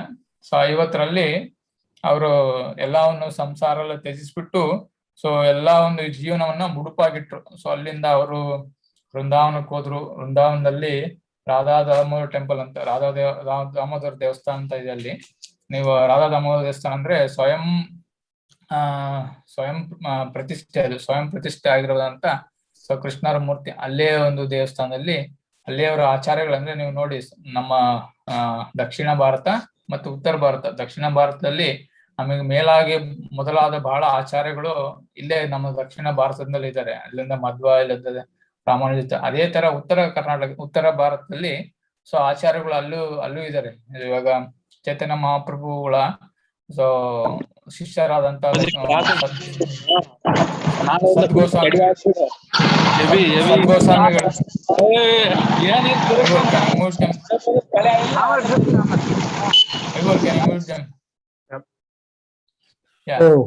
ಉತ್ತರ ಭಾರತದಲ್ಲಿ ಸೊ ಸದ್ಗೋಸ್ವಾಮಿಗಳು ಅಂತ ಅಲ್ಲಿದ್ದಾರೆ. ಚೈತನ್ಯ ಮಹಾಪ್ರಭುಗಳ ಸೊ ಶಿಷ್ಯರುಗಳು ಇಲ್ಲ, ಸನಾತನ ಗೋಸ್ವಾಮಿ, ರೂಪ ಗೋಸ್ವಾಮಿ, ಈ ತರ ಅವರೆಲ್ಲ ಅಲ್ಲೆಲ್ಲ ಪ್ರಚಾರ ಮಾಡಿದ್ರು. ಸೊ ಅದೇ ಅವರು ಒಂದು ಎಲ್ಲ ಪ್ರಚಾರ ಮತ್ತೆ ಪ್ರೇರಿತರಾದಂತ ಇವರು. ಸೊ ಅಲ್ಲಿ ಅವರಲ್ಲಿ ಸಂಗ್ರಹಿಸಿರುವಂತ ಬಹಳ ಪುಸ್ತಕಗಳು, ಗ್ರಂಥಗಳು ಅಂದ್ರೆ ಭಾಗವತಂ, ಚೈತನ್ಯ ಚರಿತಾಮೃತ, ಇಲ್ಲ ವೇದಗಳು, ಅವರೆಲ್ಲವನ್ನು ಇಲ್ಲೇ ಟ್ರಾನ್ಸ್ಲೇಷನ್ ಮಾಡಿಕ್ಕೆ ಅಲ್ಲೇ ಸ್ಟಾರ್ಟ್ ಮಾಡಿದ್ರು ರಾಧಾ ದಾಮೋದರ್ ಟೆಂಪಲ್ ಅಲ್ಲಿ. ಅದಾದ್ಮೇಲೆ ಸೊ ಇವರು ಇವಾಗ 70ನೇ ವಯಸ್ಸಿನಲ್ಲಿ ಸೊ ಈ ಅಮೆರಿಕಕ್ಕೆ ಹೋಗ್ಬೇಕು. ಯಾಕಂದ್ರೆ ಪಾಶ್ಚಾತ್ಯ ದೇಶದಲ್ಲಿ ಇವರು ಪ್ರಚಾರ ಮಾಡ್ಬೇಕು. ಭಾರತದಲ್ಲಿ ಎಷ್ಟು ಅವರು ಪ್ರಚಾರ ಮಾಡ್ಲಿಕ್ಕೆ ಎಷ್ಟು ಕಷ್ಟಪಟ್ಟಂದ್ರೆ, ಸೊ ಎಲ್ಲರೂ ಅಲ್ಲಾದಂತ ಮೊದಲೇ ಒಬ್ಬ ಶಿಷ್ಯರು ಮಾತ್ರ ಅಷ್ಟೇ. ಅವರು ಯಾವಾಗ ಅಮೆರಿಕಕ್ಕೆ ಹೋಗೋಕ್ಕಿಂತ ಮುಂಚೆ ಸೊ ಅವರು ಭಾರತದಲ್ಲಿ ಪಡೆದಂತ ಶಿಷ್ಯರು ಒಬ್ರೆ. ಅವ್ರ ಹೆಸರು ಪ್ರಭಾಕರ್ ಅಂತ ಏನಂತ ಇದೆ. ಸೊ ಅವರಂತ ಒಬ್ರೇ ಶಿಷ್ಯರು ನೋಡಿ, ಅಷ್ಟಕ್ಕೊಂದು ಪ್ರಚಾರ ಮಾಡಿ. ಸೊ ಯಾಕಂದ್ರೆ ನೋಡಿ, ನಾವೆಲ್ಲ ನಮಗೆ ಗ್ರಾಂಟೆಡ್ ಅಂದ್ರೆ ನಮಗೆ ಈಸಿ ಲೈಫ್, ನಮ್ಮ ಭಾರತದಲ್ಲಿ ಈಸಿ ಲೈಫ್, ನಮ್ಗೇನು ಅಷ್ಟು ಎಲ್ಲ ಈ ಅರಿವಿದೆ ಅಂದ್ರೆ ಎಲ್ಲ ಸೋರ್ಸ್ ಎಲ್ಲ ಇದೆ ನಮ್ಮಲ್ಲಿ, ಬಟ್ ಆದ್ರೆ ನಮಗೆ ಅರಿವಿಲ್ಲ. ಸೊ ಈ ಒಂದು ಕೃಷ್ಣ ಪ್ರಜ್ಞಾ ಆಂದೋಲನ ಬಗ್ಗೆ ಅವ್ರು ಎಷ್ಟು ಪ್ರಚಾರ ಮಾಡಿದೆ ಅಂದ್ರೆ, ಯಾರು ತಮ್ಮ ಜೀವನವನ್ನ ತ್ಯಾಗ ಮಾಡ್ಬಿಟ್ಟು ಈ ಒಂದು ಆಂದೋಲನದಲ್ಲಿ ಚಟುವಟಿಕೆಗಳಲ್ಲಿ ಪಾಲ್ಗೊಳ್ಳುವುದಕ್ಕೆ ಯಾರು ಮುಂದೆ ಬರ್ತಿರ್ಲಿಲ್ಲ. ಆದ್ರೆ ಇದು ದೇಶದ ಬಗ್ಗೆ ಸೇವೆ ಮಾಡ್ಲಿಕ್ಕೆ ಎಲ್ಲರೂ ಮುಂದಾಗ್ತಾರೆ. ಇದು ದೇಶ ಸೇವೆ ಮಾಡಿಬಿಟ್ಟು ಏನಾಗುತ್ತೆ ಅಂತ ಮುಂದೆ ಅವ್ರಿಗೇನೋ ಗೊತ್ತಿಲ್ಲ. ಮುಂದಿನ ಜನ್ಮ, ಮುಂದಿನ ಕರ್ಮ ಏನಾಗುತ್ತೆ ಅಂತ ಏನೋ ಗೊತ್ತಿಲ್ಲ. ಆದ್ರೆ ಕೃಷ್ಣ ಪ್ರಜ್ಞಾ ಆಂದೋಲನ ಅಂದ್ರೆ ಸೊ ಈ ದೇಹವನ್ನು ಮುಗಿದ್ಮೇಲೆ ಮತ್ತೆ ನಾವು ವೈಕುಂಠಕ್ಕೆ ಹೋಗ್ತೀವಿ ಅಂತ ಯಾರಿಗೂ ಗೊತ್ತಿಲ್ಲ. ಅದೇ ಇವರು ಪ್ರಚಾರ ಮಾಡಿದ್ರು. ಶಿಲ ಪ್ರಭುಪಾದರು ಪ್ರಚಾರ ಮಾಡಿದ್ರು. ಆದ್ರೆ ಯಾರು ಮುಂದೆ ಬರ್ಲಿಲ್ಲ. ಸೊ ಅದಕ್ಕೋಸ್ಕರ ಅವರು ಗುರುಗಳು ಹೇಳಿದ ಪ್ರಕಾರ ಅವರು ಪಾಶ್ಚಾತ್ಯ ದೇಶಕ್ಕೆ ಹೋದ್ರು. ಪಾಶ್ಚಾತ್ಯ ದೇಶಕ್ಕೆ ಹೋಗ್ಲಿಕ್ಕೆ ಹೋಗ್ಲಿಕ್ಕೆ ನಯಾ ಪೈಸನೂ ಇಲ್ಲ. ಅವ್ರ ಹತ್ರ ದುಡ್ಡೇ ಇಲ್ಲ. ಯಾಕಂದ್ರೆ ಆ ಕಂಪ್ನಿ ದಿವಾಳಿ ಆದ್ಮೇಲೆ ಸೊ ಅವರೆಲ್ಲ ಬ್ಯಾಂಕ್ ರಪ್ಟ್ ಅಂತ ಹೇಳ್ತಾರಲ್ಲ, ಅದೇ ತರ ಆಯ್ತು ಅವ್ರಿಗೆ. ಸೊ ಅದಾದ್ಮೇಲೆ ಅವ್ರ ಹತ್ರ ದುಡ್ಡೇ ಇಲ್ಲ. ಏನು ಈ ಮ್ಯಾಗ್ಝಿನ್ ಒಂದು ಸೇಲ್ ಮಾಡ್ಬಿಟ್ಟು ಸೊ ಬಂದಂತ ಹಣದಲ್ಲಿ ಪ್ರಿಂಟಿಂಗ್ ಕೊಡ್ಬೇಕು. ಅವರು ಖರ್ಚು, ಅವರೊಬ್ರೆ ಸನ್ಯಾಸದಲ್ಲಿದ್ರು. ಅವ್ರ ಹತ್ರ ಬೇರೆ ಹಣ ಇಲ್ಲ. ಯಾರು ಮುಂದೆ ಬರ್ತಿಲ್ಲ ಹೆಲ್ಪ್ ಮಾಡ್ಲಿಕ್ಕೆ. ಸೊ ಅವಾಗ ಏನ್ ಮಾಡಿದ್ರು, ಇಲ್ಲಿ ಬಾಂಬೆಗೆ ಹೋದ್ರು ಅವರು. ಸೊ ಬಾಂಬೆಗೆ ಹೋಗ್ಬಿಟ್ಟು ಅಲ್ಲಿ ಒಬ್ಬ ಒಂದು ಹಡಗುಗಳಲ್ಲಿ ಅವಾಗೆಲ್ಲ ಫ್ಲೈಟ್ ಎಲ್ಲ ಜಾಸ್ತಿ ಇರ್ಲಿಲ್ಲ. ಏನಂದ್ರೆ ಬಂದ್ಬಿಟ್ಟು ಹಡಗು ಶಿಪ್ ಅಲ್ಲಿ ಪ್ರಯಾಣ ಮಾಡ್ಬೇಕು. ವಿದೇಶಕ್ಕೆ ಹೋದ್ರುನು ಈ ಹಡಗುಗಳಲ್ಲಿ ಪ್ರಯಾಣ ಮಾಡ್ಬೇಕು. ಆ ಒಂದು ಸಂದರ್ಭದಲ್ಲಿ ಬಾಂಬೆಗೆ ಹೋದ್ರು. ಬಾಂಬೆಗೆ ಹೋಗಿ ಅಲ್ಲಿ ಟಿಕೆಟ್ ಪಡ್ಲಿಕ್ಕೆ ಅಷ್ಟು ಕಷ್ಟಪಟ್ರು. ಅವರ ಒಂದು ಮೊರಾರ್ಜಿ ದೇಸಾಯಿ ಅಲ್ಲಿ ಹೋಗಿ ಅಲ್ಲಿ ಟಿಕೆಟ್ ಪಡಿಲಿಕ್ಕೆ ಸೊ ಎಷ್ಟು ಕಷ್ಟಪಟ್ಟಂದ್ರೆ, ಅಲ್ಲಿ ಹೋಗಿ ಒಂದ್ ವಾರದ ಗಟ್ಲೆ ಅವರೊಂದು ಕಂಪ್ನಿಗೆ ಹೋಗಿ ಅಲ್ಲೇ ಕುಳಿತುಕೊಳ್ಳುವುದು. ಅಂದ್ರೆ ಒಂದು 6 ಗಂಟೆ ಇಲ್ಲ 5 ತಾಸು ಅವ್ರು ಸುಮ್ನೆ ಕೂರ್ಸೋದು. ಅಂದ್ರೆ ಇದು ಫ್ರೀ ಟಿಕೆಟ್ ಅಲ್ವಾ. ಸೊ ಇವರಿಗೆ ಸ್ವಾಮೀಜಿಗಳಂದ್ರೆ ಇನ್ನು ಫ್ರೀ ಅಂದ್ಕೊಂತಾರೆ. ಅದು ಆಕ್ಚುಲಿ ಅವ್ರದ್ದು ದುಡ್ಡೇನಿಲ್ಲ. ಸೊ ಅದಕ್ಕೋಸ್ಕರ ಇವರಿಗೆ ಫ್ರೀ ಕೊಡ್ಬೇಕಾಗಿರೋದ್ರಿಂದ ಅವರು ವೇಟ್ ಮಾಡಿಸಿದ್ರು. ಬಟ್ ಆದ್ರೆ ಅವ್ರು ಹೇಳಿದ್ರು, ನಿಮ್ಗೆ ಇಡೀ ವಯಸ್ಸಿನಲ್ಲಿ 70 ವರ್ಷ ಆಗಿದೆ, ನೀವೆಲ್ಲ ಇಲ್ಲೇ ಆರಾಮಾಗಿರ್ಬೋದು, ಮಕ್ಳಿದಾರೆ, ಸಂಸಾರ ಇದೆ ಅಂತ ಹೇಳಿದ್ರು.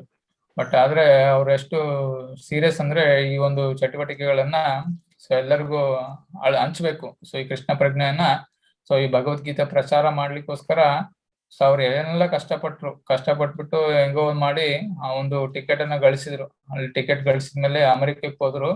ಅಲ್ಲಿ ಅವ್ರು ಹೋಗ್ಬೇಕಾದ್ರೆ ಅವರ ಕೈಯಲ್ಲಿ ಇದ್ದಿದ್ದು ಒಂದು ಭಗವದ್ಗೀತೆ, ಒಂದು ಭಾಗವತಂ, ಮತ್ತೆ ಅವತ್ತಿನ ಒಂದು ಪ್ರಕಾರ ಅವರಲ್ಲಿ ಇದ್ದಿದ್ದು 40 ರೂಪಾಯಿ ಅಷ್ಟೇ. $7 ಅಂತಾರೆ ಅವಾಗ ಬಂದ್ಬಿಟ್ಟು ಅಮೆರಿಕ ಒಂದು ಕರೆನ್ಸಿ ಪ್ರಕಾರ ಅವ್ರ ಹತ್ರ $7, ಇಲ್ಲಾಂದ್ರೆ ಇಂಡಿಯಾಗ್ ಬಂದ್ಬಿಟ್ಟು 40 ರೂಪಾಯಿ. ಆ 40 ರೂಪಾಯಲ್ಲೇ ಅವ್ರು ಹೋಗಿದ್ದವರು ಅಮೆರಿಕಕ್ಕೆ. ಅಮೆರಿಕದಲ್ಲಿ ಅವ್ರು ಹೋಗ್ಬೇಕಾದ್ರೆ ಹಡಗಿನಲ್ಲಿ ಅವ್ರಿಗೆ 3 ಬಾರಿ ಹೃದಯಾಘಾತ ಆಗುತ್ತೆ. ನಾವ್ ಹೇಳ್ತೀವಲ್ಲ ಹಾರ್ಟ್ ಅಟ್ಯಾಕ್ ಅಂತ ಆಗುತ್ತೆ. ಹಾರ್ಟ್ ಅಟ್ಯಾಕ್ ಅಂದ್ರೆ 3 ಸಲ ಆಗುತ್ತೆ. ಅದೇ 2 ಸಲ ಆಗುತ್ತೆ. ಸೊ ಅಲ್ಲಿ ಇರುವಂತ ಒಬ್ರು ಡಾಕ್ಟರ್ ಹೇಳ್ತಾರೆ ಅವರಿಗೆ, ಸೊ ಇನ್ನೊಂದ್ ಸಲಿ ಏನಾದ್ರು ಇವರಿಗೆ 3ನೇ ಸಲಿ ಹೃದಯಾಘಾತ ಆದ್ರೆ ಸೊ ಇವ್ರು ಉಳಿಯಲ್ಲ ಅಂತ ಹೇಳ್ತಾರೆ.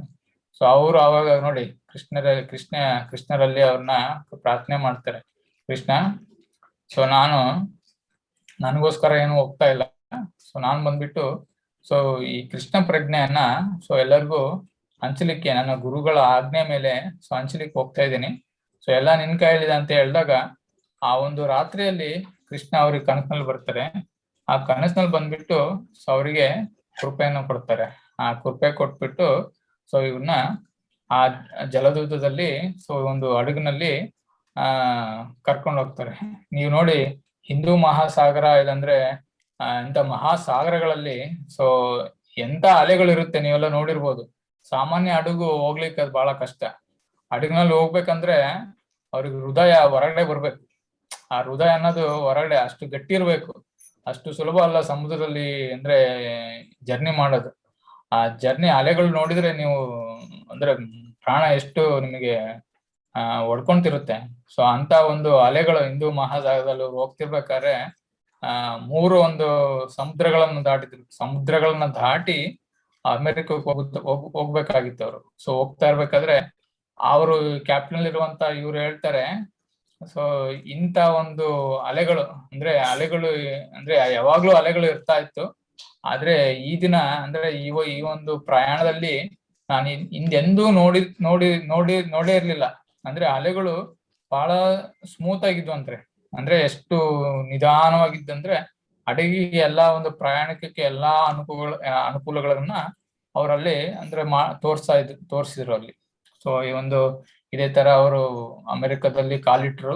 ಸೊ ಕಾಲಿಟ್ಟಾಗ 1965ರಲ್ಲಿ ಅವರು ಶಿಲ ಪ್ರಭುಪಾದರು ಅಮೆರಿಕದಲ್ಲಿ ಕಾಲಿಟ್ರೆ ಅವರು ಹಡಗಿನಿಂದ ಇಳಿದ್ಮೇಲೆ ಅವರಿಗೆ ನೋಡಿ ಅಲ್ಲಿ ಯಾರು ಗೊತ್ತಿಲ್ಲ, ಅದು ಯಾರೋ ಒಬ್ಬ ಫ್ರೆಂಡ್ ಮಗ ಅಲ್ಲಿ ಇದಾನೆ ಅಂತ ಹೇಳಿ ಅಲ್ಲಿ ಯಾರೋ ಒಂದು ಅವ್ರಿಗೆ ಒಂದು ವೀಸಾ ಅನ್ನೋದು ಅವ್ರಿಗೆ ಅಲ್ಲಿ ಸ್ಪಾನ್ಸರ್ ಮಾಡಿದ್ರು. ಆ ಸ್ಪಾನ್ಸರ್ ಮಾಡಿದ್ಮೇಲೆ ಸೊ ಅಮೆರಿಕಕ್ಕೆ ಹೋದ್ರು. ಅಮೆರಿಕ ಅಂದ್ರೆ ಇಳಿದ್ಮೇಲೆ ನೋಡಿ ಹಡಗಿನಲ್ಲಿ ಇಳಿತಾರೆ. ಇಳಿದ್ಮೇಲೆ ಅವ್ರಿಗೆ ಗೊತ್ತಿಲ್ಲ ನಾನು ಎಡಗಡೆ ಹೋಗ್ಬೇಕಾ ಇಲ್ಲ ಬಲಗಡೆ ಹೋಗ್ಬೇಕಾ. ಎಂತ ಒಂದು ಸ್ಥಿತಿ ನೋಡಿ. ನಾವು ಇಲ್ಲಿ ಯಾವ್ದೇ ಒಂದು ಊರಿಗೆ ಹೋದ್ರೆ ನಮ್ಗೆ ಗೊತ್ತು ಬಂದು ಬಳಗ ಯಾರು ಇಲ್ಲ ಅಂದ್ರೆ ಎಷ್ಟು ಕಷ್ಟ ಆಗುತ್ತೆ ನೋಡಿ. ಇಲ್ಲಾಂದ್ರೆ ಯಾರೋ ಒಬ್ಬ ಸ್ನೇಹಿತರು ಇಲ್ಲಾಂದ್ರೆ ಎಷ್ಟು ಕಷ್ಟ ಪಡ್ಬೇಕು. ಅದು ಬೇರೆ ನಮ್ಮ ಹತ್ರ ಏನು ದುಡ್ಡೇ ಇಲ್ಲ.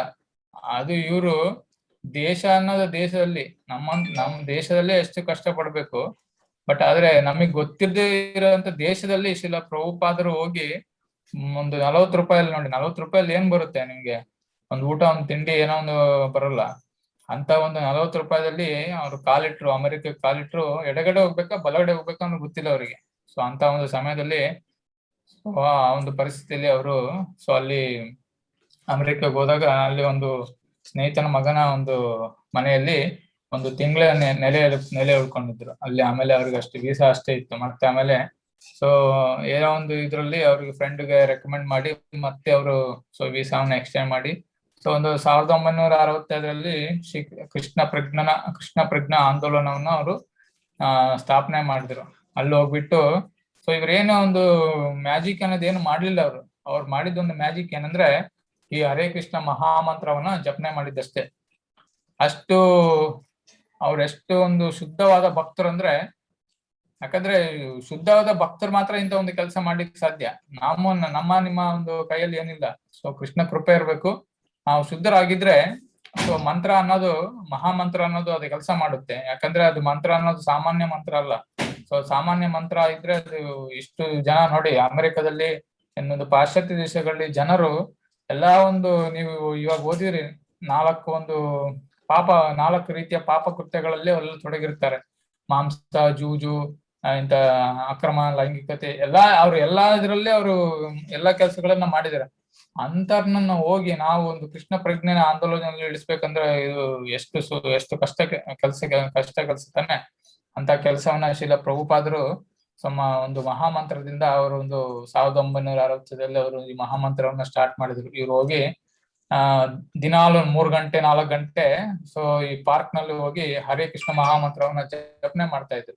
ಸೊ ಆ ಜಪನೆ ಮಾಡೋದನ್ನು ನೋಡಿ ಜನಗಳು ಸುಮ್ನೆ ಬಂದು ಸೇರ್ತಾ ಇದ್ರು. ಅವ್ರಿಗೆ ಬಂದ್ಬಿಟ್ಟು ಆಮೇಲೆ 1 ವಾರ 2-3 ದಿನ ಆದ್ಮೇಲೆ ಅವ್ರ ಹತ್ರ ಬಂದು ಸುಮ್ನೆ ಅವ್ರ ಹತ್ರ ಕುಳಿತು ಬಿಟ್ಟು ಅವ್ರ ಜೊತೆಗೇನೆ ಇವರು ಜಪ ಮಾಡೋದು.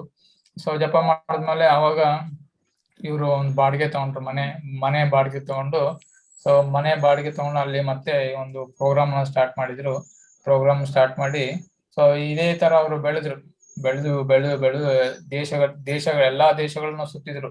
ಸೊ ಅವತ್ತಿನ ಒಂದು 10 ವರ್ಷಗಳಲ್ಲಿ 1965 1977ರವರೆಗೆ ಶಿಲ ಪ್ರಭುಪಾದರು 14 ಸಲ, ನೀವು ನೋಡಿ 1-2 ಸಲ ಬೇರೆ ವಿದೇಶಕ್ಕೆ ಹೋಗೋದೇ ಬಹಳ ಗೌರವ ಅಂತ ಹೆಚ್ಚು ಅಂತ ಹೇಳ್ಕೊಂತೀವಿ ನಾವು. ಆದ್ರೆ ಅವರು ಒಂದು ಇಳಿ ವಯಸ್ಸಿನಲ್ಲಿ 70-80 ವಯಸ್ಸಿನಲ್ಲಿ ಯಾರಿಗೆ ನೋಡಿ ಅಂದ್ರೆ ಎಷ್ಟು ಕಷ್ಟಪಟ್ಟು ಅವರು ಒಂದು ಶ್ರಮವನ್ನು ತಗೊಂಡು ಸೊ ಈ ಪ್ರಚಾರವನ್ನ ಮಾಡಿದ್ರು. ಸೊ 1977ರವರೆಗೂ 14 ಬಾರಿ ಈ ಪ್ರಪಂಚನ ಸುತ್ತಿದ್ರು. ಸೊ 108 ದೇವಸ್ಥಾನಗಳನ್ನು ಸ್ಥಾಪನೆ ಮಾಡಿದ್ರು. ಸಾವಿರಾರು ಭಕ್ತರುಗಳಿಗೆ ದೀಕ್ಷೆ ಕೊಟ್ರು. ಸೊ ಸಾವಿರಾರು ಅಂದ್ರೆ ನೀವು ನೋಡ್ಲೇಬೇಕಲ್ಲ, ನೀವು ನೋಡಿರ್ಬೋದು. ಒಂದು ಕೃಷ್ಣ ಪ್ರಜ್ಞಾ ಆಂದೋಲನ ಅಂದ್ರೆ ಇಸ್ಕಾನ್ ಅಂತೀವಿ ನಾವು. ಈ ಇಸ್ಕಾನ್ ಅನ್ನೋದು ಈಗಿನ ಎಲ್ಲಾ ದೊಡ್ಡ ಒಂದು ನಗರಗಳಲ್ಲಿ, ಎಲ್ಲಾ ದೇಶಗಳಲ್ಲಿ, ಎಲ್ಲಾ ಮುಖ್ಯ ನಗರಗಳಲ್ಲಿ ಇದನ್ನ ಎಲ್ಲಾ ಕ್ಯಾಪಿಟಲ್ ಸಿಟಿ, ನಾವು ಬೇರೆ ಬೇರೆ ದೇಶಗಳಲ್ಲಿ ಎಲ್ಲಾ ಕಡೆ ಹೋದ್ರು ನಿಮ್ಗೆ ಎಲ್ಲಾ ಕಡೆ ಸಿಗುತ್ತೆ. ಯಾಕಂದ್ರೆ ನಿಮ್ಗೆ ಆತರ ಪ್ರಚಾರ ಮಾಡಿದ್ರು. ಈ ಪ್ರಚಾರ ಅನ್ನೋದು ಅವ್ರಿಗೇನು ಅಷ್ಟು ಸುಲಭವಾಗಿರ್ಲಿಲ್ಲ.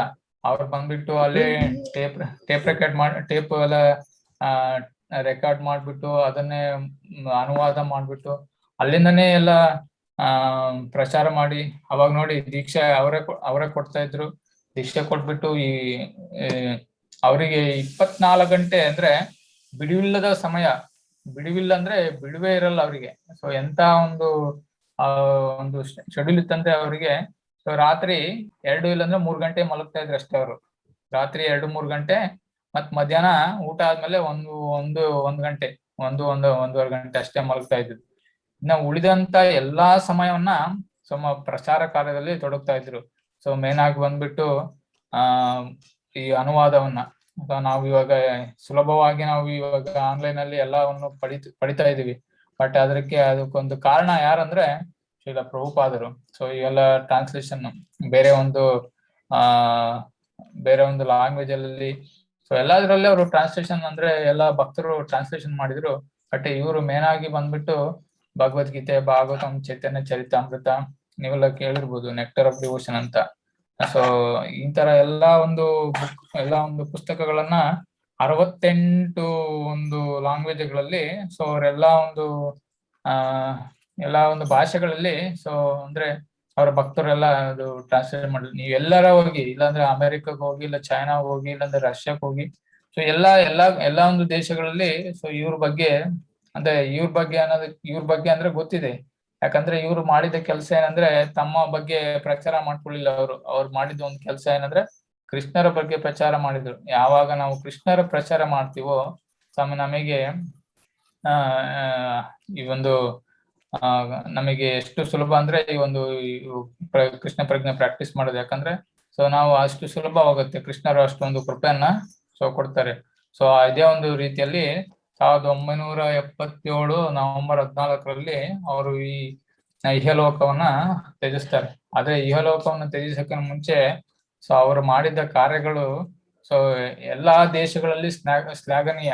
ಎಂತ ನೋಡಿ, ಅಮೆರಿಕದಲ್ಲಿ ಹಿಪ್ಪಿಗಳು ಅಂತಾರೆ. ಹಿಪ್ಪಿಗಳಂದ್ರೆ ಅವರೆಲ್ಲ ಎಲ್ಲವನ್ನು ಬಿಟ್ಟು, ಎಲ್ಲ ಶ್ರೀಮಂತರು, ಎಲ್ಲ ಮನೆ ಬಿಟ್ಟು ಎಲ್ಲ ಅಂದ್ರೆ ಜೂಜಲ್ಲಿ ಇಲ್ಲಾಂದ್ರೆ ವ್ಯಸನೆಗಳಾಗ್ತಾ ಇದ್ರು. ಅಂತ ವ್ಯಸನೆಗಳನ್ನ ಶ್ರೀಲ ಪ್ರಭುಪಾದರು ಸೊ ಕೃಷ್ಣ ಪ್ರಜ್ಞಾ ಆಂದೋಲನದಲ್ಲಿ ನೀವು ನೋಡಿರ್ಬೋದು. ಭಕ್ತರು ಇವಾಗ ಪಾಶ್ಚಾತ್ಯ ದೇಶಗಳ ಭಕ್ತರು ಒಂದು ಕೇಸರಿ ಬಣ್ಣ ಒಂದು ಬಟ್ಟೆಗಳನ್ನ, ಸ್ಯಾಫ್ರಾನ್ ಬಟ್ಟೆ ಅಂತೀವಿ, ಸ್ಯಾಫ್ರನ್ ಬಟ್ಟೆಗಳನ್ನ ಧರಿಸ್ಬಿಟ್ಟು ಬ್ರಹ್ಮಚಾರಿಗಳು ಆವಾಗ ಒಂದು ಸನ್ಯಾಸವನ್ನ ತಗೊಂಡ್ರು ಅವರು. ಸೊ ನಮ್ಮ ಇಂಡಿಯನ್ ಅಂದ್ರೆ ಭಾರತ ದೇಶದಲ್ಲಿ ಏನು ಮಾಡ್ಲಿಕ್ಕೆ ಸಾಧ್ಯ ಇಲ್ವೋ ಅವರು ಪಾಶ್ಚಾತ್ಯ ದೇಶದಲ್ಲಿ ಮಾಡಿದ್ರು. ಯಾಕಂದ್ರೆ 1970-80ರಲ್ಲಿ ಏನು ಪಾಶ್ಚಾತ್ಯ ದೇಶದಲ್ಲಿ ಫಾಲೋ ಮಾಡ್ತಿದ್ರು ಅದನ್ನ ಭಾರತದಲ್ಲಿ ಇಲ್ಲಾಂದ್ರೆ ಕೆಳವರ್ಗದ ದೇಶಗಳು ಫಾಲೋ ಮಾಡ್ತಾ ಇದ್ರು. ಅದೇ ಒಂದು ಆಜ್ಞೆಯನ್ನ ಅವ್ರು ಪಡೆದ್ಬಿಟ್ಟು ಅಲ್ಲಿ ಪ್ರಚಾರ ಮಾಡಿದಕ್ಕೋಸ್ಕರ ಸೊ ಎಲ್ಲಾ ಕೃಷ್ಣ ಪ್ರಜ್ಞಾ ಆಂದೋಲನವನ್ನ ಸೊ ಭಾರತದಲ್ಲಿ ಸೊ ಹೆಚ್ಚಾಗಿ ಪ್ರಾಕ್ಟೀಸ್ ಮಾಡ್ಲಿಕ್ಕೆ ಶುರು ಮಾಡಿದ್ರು. ಸೊ ಅದೇ ಒಂದು ಕಾರಣದಿಂದ ಭಾರತ ದೇಶದಲ್ಲಿ ನಾವ್ ಇವಾಗ ನೋಡ್ತೀವಿ, ನಾವ್ ಇವಾಗ್ಲೂ ಮುಂದೆ ಬರ್ದೇನೆ, ನಾವ್ ಇವು ಆಂದೋಲನದಲ್ಲಿ ಪಾಲ್ಗೊಳ್ದೇನೆ, ಈ ಚಟುವಟಿಕೆಗಳಲ್ಲಿ ನಾವು ಪಾಲ್ಗೊಳ್ದೇನೆ ನಾವೊಂದು ಈ ಸಮಯವನ್ನ ವ್ಯರ್ಥ ಮಾಡಿದ್ರೆ ಸೊ ಇವರ ಒಂದು ಮಾಡಿದ ಕೆಲಸ ಎಷ್ಟು ವ್ಯರ್ಥ ಆಗುತ್ತೆ. ಅವ್ರು ವ್ಯರ್ಥ ಆಗೋದ್ರಲ್ಲಿ ನಮ್ಮ ಬದುಕು ಏನಾಗುತ್ತೆ ನೋಡಿ, ನಮ್ಮ ಬದುಕು ಏನಾಗುತ್ತೆ ನೀವೇ ಅರ್ಥ ಮಾಡ್ಕೊಳ್ಳಿ. ಸೊ ಅದಕ್ಕೋಸ್ಕರ ಇವರೊಂದು ಆಂದೋಲನವನ್ನ ನಾವ್ ಅರ್ಥ ಮಾಡ್ಕೊಳ್ಬೇಕಂದ್ರೆ ಮೇನ್ ಆಗಿ ಅವರ ಒಂದು ಬರೆದಿರುವಂತ ಪುಸ್ತಕಗಳನ್ನ ಸೊ ಎಲ್ಲರೂ ನೀವೆಲ್ಲ ಓದ್ಬೇಕು. ಸೊ ಆ ಓದಿದ್ರಿಂದ ಸೊ ಇವ್ರ ಬಗ್ಗೆ ಇನ್ನ ನಿಮಗೆ ಹೆಚ್ಚು ಜ್ಞಾನ ಕೊಡ್ತದೆ. ಇವಾಗ ನೋಡಿ, ಇವಾಗ ನಮ್ಮ ಇವರು ಶ್ರೀಕೃಷ್ಣ ಮಂದಿರ ಅವರು ಸೊ ಮುಖ್ಯ ಇವರು ಶ್ರೀಲ ಪ್ರಭುಪಾದರ ಭಕ್ತರೆ. ಅಂದ್ರೆ 1975ರಲ್ಲಿ ಇವರು ಇವಾಗ ಕ್ಲಾಸ್ ಅನ್ನ ಕೊಡ್ತಿದಾರಲ್ಲ ನಮ್ಮ ಪ್ರೆಸಿಡೆಂಟ್ ಅವರು. ಸೊ ಇವರು 1975ರಲ್ಲಿ ಅವರಿಂದ ದೀಕ್ಷೆ ಪಡೆದಾರೆ. ಅಂದ್ರೆ ಡೈರೆಕ್ಟ್ ಆಗಿ ನಾವು ಅವರ ಶಿಷ್ಯರೇ, ಬಟ್ ಇವರು ಅವರಿಂದ ಮುಖ್ಯವಾಗಿ ಅವರಿಂದನೇ ದೀಕ್ಷೆ ಪಡೆದು ನೋಡಿ ಅವ್ರ ಎಷ್ಟು ಜ್ಞಾನ ಇದೆ ನೋಡಿ. ಎಲ್ಲೇ ಕೇಳಿದ್ರು, ನೀವು ಯಾವ್ದೇ ಒಂದು ಪ್ರಶ್ನೆ ಕೇಳಿದ್ರು ಅವರು ಎಲ್ಲಾ ಒಂದು ಶಾಸ್ತ್ರಗಳಿಂದ ಅವರು ನಿಮ್ಗೆ ಕೈಪಿಡಿ ಇದ್ದಂಗೆ. ಕೈಪಿಡಿಯಲ್ಲಿ ನಿಮಗೆ ಡಿಕ್ಷನರಿ ನೋಡ್ತೀವಲ್ಲ, ಸೊ ಅದೇ ತರ ಕೈಪಿಡಿ ಇದ್ದಂಗೆ ಎಲ್ಲಾ ಶಾಸ್ತ್ರಗಳಲ್ಲಿ ಏನೇ ಇದ್ರು ಅವರು ಅಷ್ಟಕ್ಕೊಂದು ರೀತಿಯಲ್ಲಿ ಅಷ್ಟಾಗಿ ಅವರು ನಿಮ್ಗೆ ಉತ್ತರ ನೀಡ್ತಾರೆ ಅಂತ. ಅವ್ರ ಜ್ಞಾನ ಅವ್ರಿಗೆ ಯಾರು ಎಲ್ಲಿಂದ ಬಂದಿದೆ ಹೇಳಿ? ಸೊ ಈ ಒಂದು ಶ್ರೀಲ ಪ್ರಭುಪಾದರ ಒಂದು ಪುಸ್ತಕಗಳನ್ನ ಅವರು ಅರ್ಥಕೊಂಡು ಅವರನ್ನ ಪುಸ್ತಕಗಳನ್ನ ಪಡೆದು ಅಂದ್ರೆ ಪುಸ್ತಕಗಳನ್ನ ಓದಿ ಸೊ ಎಲ್ಲಾ ಜ್ಞಾನವನ್ನು ಪಡೆದಿದೆ. ಎಲ್ಲರಿಗೂ ಒಂದು ಅವಕಾಶ ಇದೆ. ಸೊ ನಮಗೂ ಇದೆ, ನಿಮಗೂ ಇದೆ. ಸೊ ಈ ಜ್ಞಾನವನ್ನ ಎಷ್ಟಾಗಿ ಉಪಯೋಗಿಸಿ ಬೇರೆಯವ್ರಿಗೂ ಹಂಚ್ಬೇಕು. ಸೊ ಬೇರೆಯವ್ರಿಗೆ ಹಂಚ್ಬೇಕಂದ್ರೆ ಅದೇ ಒಂದು ನಮ್ಮ ಜೀವನದ ಸಾರ್ಥಕ ಕೆಲಸ. ಸೊ ಆ ಸಾರ್ಥಕ ಕೆಲಸವನ್ನು ಎಲ್ಲರಿಗೂ ಹಂಚ್ಕೊಳ್ಳುವುದೇ ಒಂದು ನಮ್ಮ ಒಂದು ಸಂತೋಷ ಆಗಿ ಎಲ್ಲರಲ್ಲೂ ಮಾರ್ಪಡ್ಬೇಕು. ಅದಕ್ಕೋಸ್ಕರ ಈ ಸಮಾವೇಶವನ್ನ ನಾವೊಂದು ಕಠಿಣ ಪರಿಶ್ರಮದಿಂದ ಇವರು ಎಷ್ಟೇ ಅವರಿಗೆ ಬಿಡುವಿಲ್ದನೆ ಸೊ ಈ ಒಂದು ಸಮಾವೇಶಗಳನ್ನ ನಮಗಾಗಿ ನಡೆಸ್ತಾ ಇದ್ದಾರೆ. ಸೊ ಈ ಸಮಾವೇಶಗಳನ್ನ ನಾವು ಕರೆಕ್ಟ್ ಒಂದು ಸಮಯದಲ್ಲಿ ಅರ್ಥ ಮಾಡ್ಕೊಂಡು ಸೊ ಅದೇ ಈ ಸಮಾವೇಶಕ್ಕೆ ಬಂದು ಸೊ ಹಾಜರಾಗಿ ಬೇರೆಯವ್ರಿಗೆ ಹೆಲ್ಪ್ ಮಾಡೋದ್ರಿಂದ ಎಲ್ಲರಿಗೂ ಇವ್ರು ಮಾಡಿದಂತ ಕಾರ್ಯ ಸೊ ಎಲ್ಲರಿಗೂ ಉಪಯೋಗ ಆಗುತ್ತೆ ಅಂತ ಹೇಳಿ ಸೊ ನಮ್ಮ ಶ್ರೀಲ ಪ್ರಭುಪಾದರ ಅನಿಸಿಕೆ. ಯಾಕಂದ್ರೆ ಶ್ರೀ ಚೈತನ್ಯ ಮಹಾಪ್ರಭುಗಳು ಅವರು ಹೇಳಿದ್ರು 500 ವರ್ಷಗಳ ಹಿಂದೆನೆ ಹೇಳಿದ್ರು. ಸೊ ಇಂಥ ಒಂದು ಕೆಲಸವನ್ನ ನಗರ, ಗ್ರಾಮ, ಒಂದು ದೇಶಗಳಲ್ಲಿ ಪ್ರಚಾರ ಮಾಡ್ಲಿಕ್ಕೆ ಸೊ ಯಾರೋ ಒಬ್ರು ಬರ್ತಾರೆ ಅಂತ ಹೇಳಿದ್ರು. ಅಂದ್ರೆ 500 ವರ್ಷಗಳ ಹಿಂದೆನೆ ಅವರು ಈ ಒಂದು ಹೇಳಿದ್ರು ಅವರು. ಸೊ ಅದೇ ಅವ್ರು ಯಾರು ಇಲ್ಲ, ಸೊ ಇವರೇ ಶ್ರೀಲ ಪ್ರಭುಪಾದರು. ಎಸ್ ಪ್ರಭು. Very good. So anybody got any more questions? Hare Krishna. Hare Krishna Prabhu. ಹೇಳಿ. Can you show us some shlokas about deity worship, Prabhu? Always you have been talking about preaching. You are giving very importance to preaching. How about deity worship, Prabhu? Deity worship. So you can go.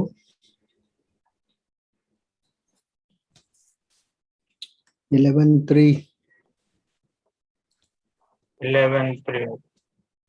Srimad Bhagavatam. You got 11 canto? No. We don't have 11 canto. I don't have it. So how to do? Go English now. I can translate into Kannada, bro. Google. Okay. 11:3:49.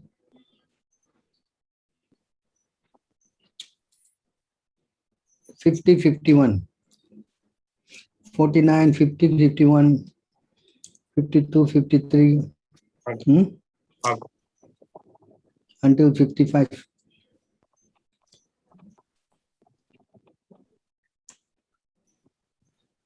Support also do. No, just the verses. ನಾಳೆ ಪ್ರಭು ಓದ್ತೀರಾ? ತೋರಿಸಿ. Show the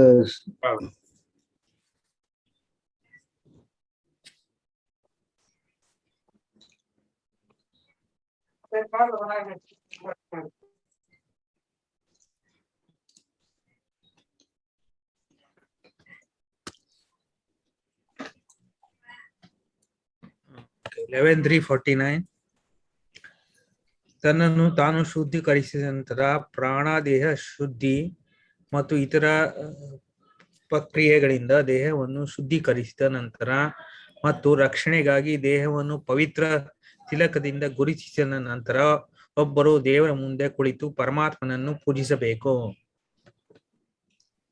next verse.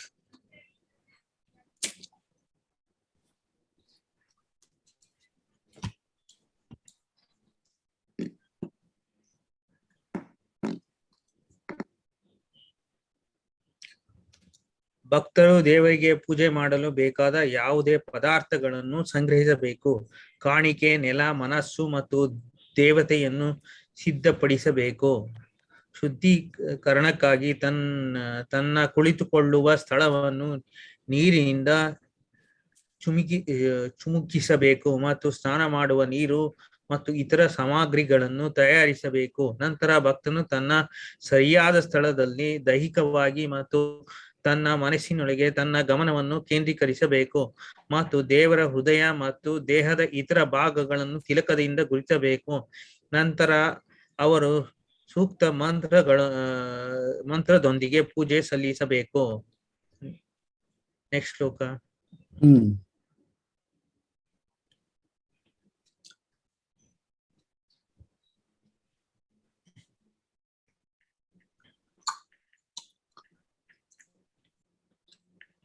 ಒಬ್ಬನು ತನ್ನ ಅತೀಂದ್ರಿಯ ದೇಹದ ಪ್ರತಿಯೊಂದು ಅಂಗಗಳು, ಅವನ ಆಯುಧಗಳಾದ ಸುದರ್ಶನ ಚಕ್ರ, ಅವನ ಇತರ ದೈಹಿಕ ಲಕ್ಷಣಗಳು ಮತ್ತು ಅವನ ವೈಯಕ್ತಿಕ ಸಹವರ್ತಿಗಳೊಂದಿಗೆ ಪೂಜಿಸಬೇಕು. ಭಗವಂತನ ಪ್ರತಿಯೊಂದು ಅತೀಂದ್ರಿಯ ಅಂಶಗಳನ್ನು ತನ್ನ ಸ್ವಂತ ಮಂತ್ರದಿಂದ ಪೂಜಿಸಬೇಕು ಮತ್ತು ಪಾದಗಳನ್ನು ತೊಳೆಯಲು ನೀರು, ಪರಿಮಳಯುಕ್ತ ನೀರು, ಬಾಯಿಯನ್ನು ತೊಳೆಯುವ ನೀರು, ಸ್ನಾನ ಮಾಡಲು ನೀರು, ಉತ್ತಮ ಬಟ್ಟೆ ಮತ್ತು ಆಭರಣಗಳು, ಪರಿಮಳಯುಕ್ತ ಎಣ್ಣೆಗಳು, ಬೆಲೆ ಬಾಳುವ ನೆಕ್ಲೆಸ್ಗಳು, ಮುರಿಯದೆ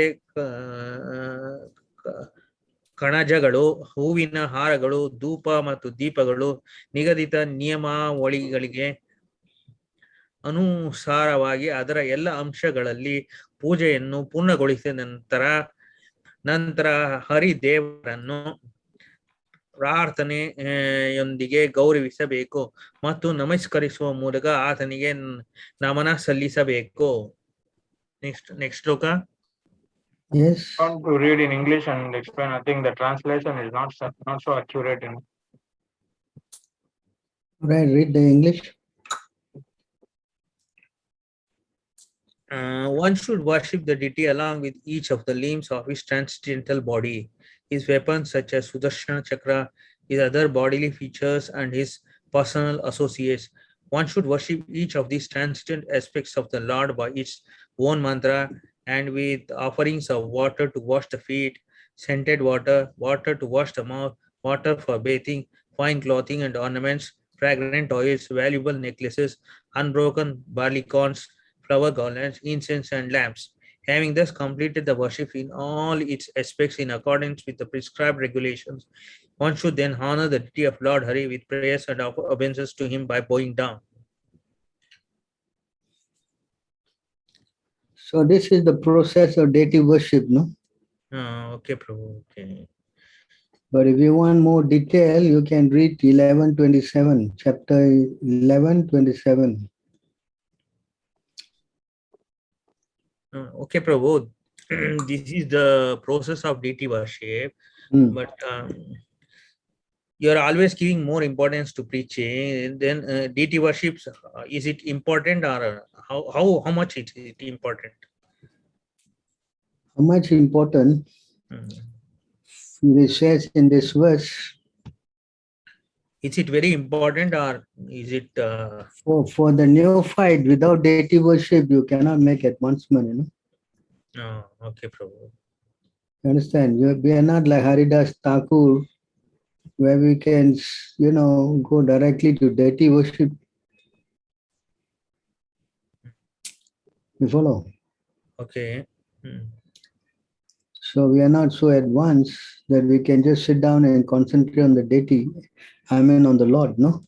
Okay. So therefore, deity worship is very important. Can you go to 19:152, Madhya 19:152?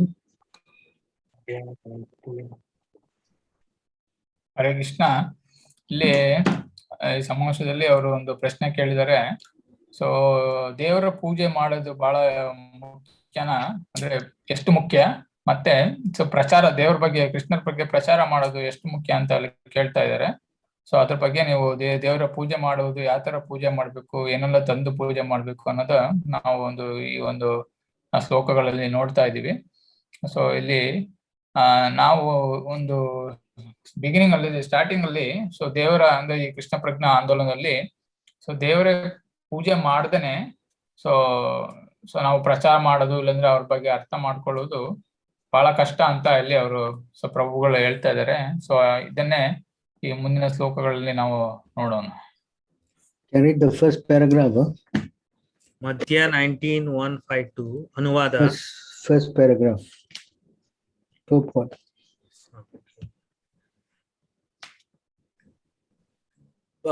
ಭಕ್ತರ ಒಡನಾಡಿಯಾಗಿರುವುದೆಂದರೆ ಅಥವಾ ದೇಗುಲದಲ್ಲಿ ವಾಸ ಮಾಡುವುದೆಂದರೆ ಶ್ರವಣ ಕೀರ್ತನಗಳ ಪ್ರಕ್ರಿಯೆಯಲ್ಲಿ ಭಾಗವಹಿಸಿದಂತೆಯೇ.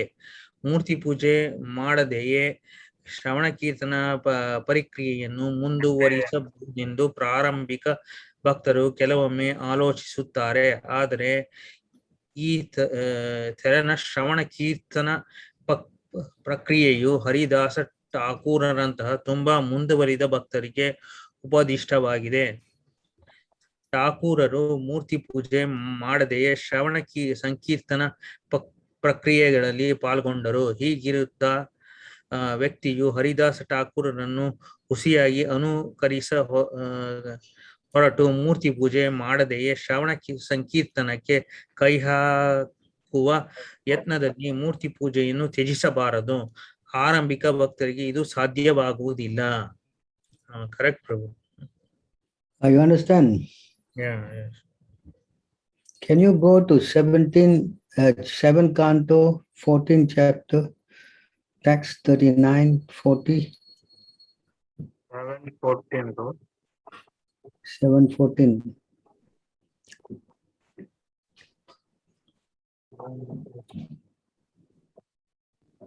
7:14-39.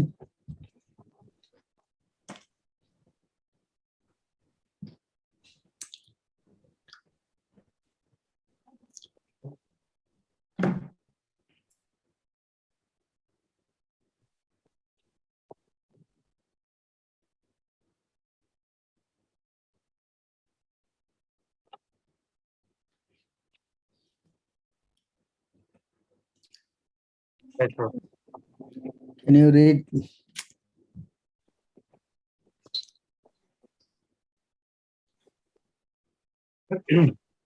ಪ್ರಿಯ ರಾಜನೇ, ತ್ರೇತಾಯುಗದ ಆರಂಭದಲ್ಲಿ ಜನರು ಒಬ್ಬರನ್ನೊಬ್ಬರು ಅಗೌರವದಿಂದ ಕಾಣುತ್ತಿದ್ದುದನ್ನು ಕಂಡು ಋಷಿಗಳು ದೇವಸ್ಥಾನಗಳಲ್ಲಿ ಅರ್ಚಾ ವಿಗ್ರಹವನ್ನು ಸಾಂಗವಾಗಿ ಆರಾಧಿಸುವ ಪದ್ಧತಿಯನ್ನು ಆರಂಭಿಸಿದರು.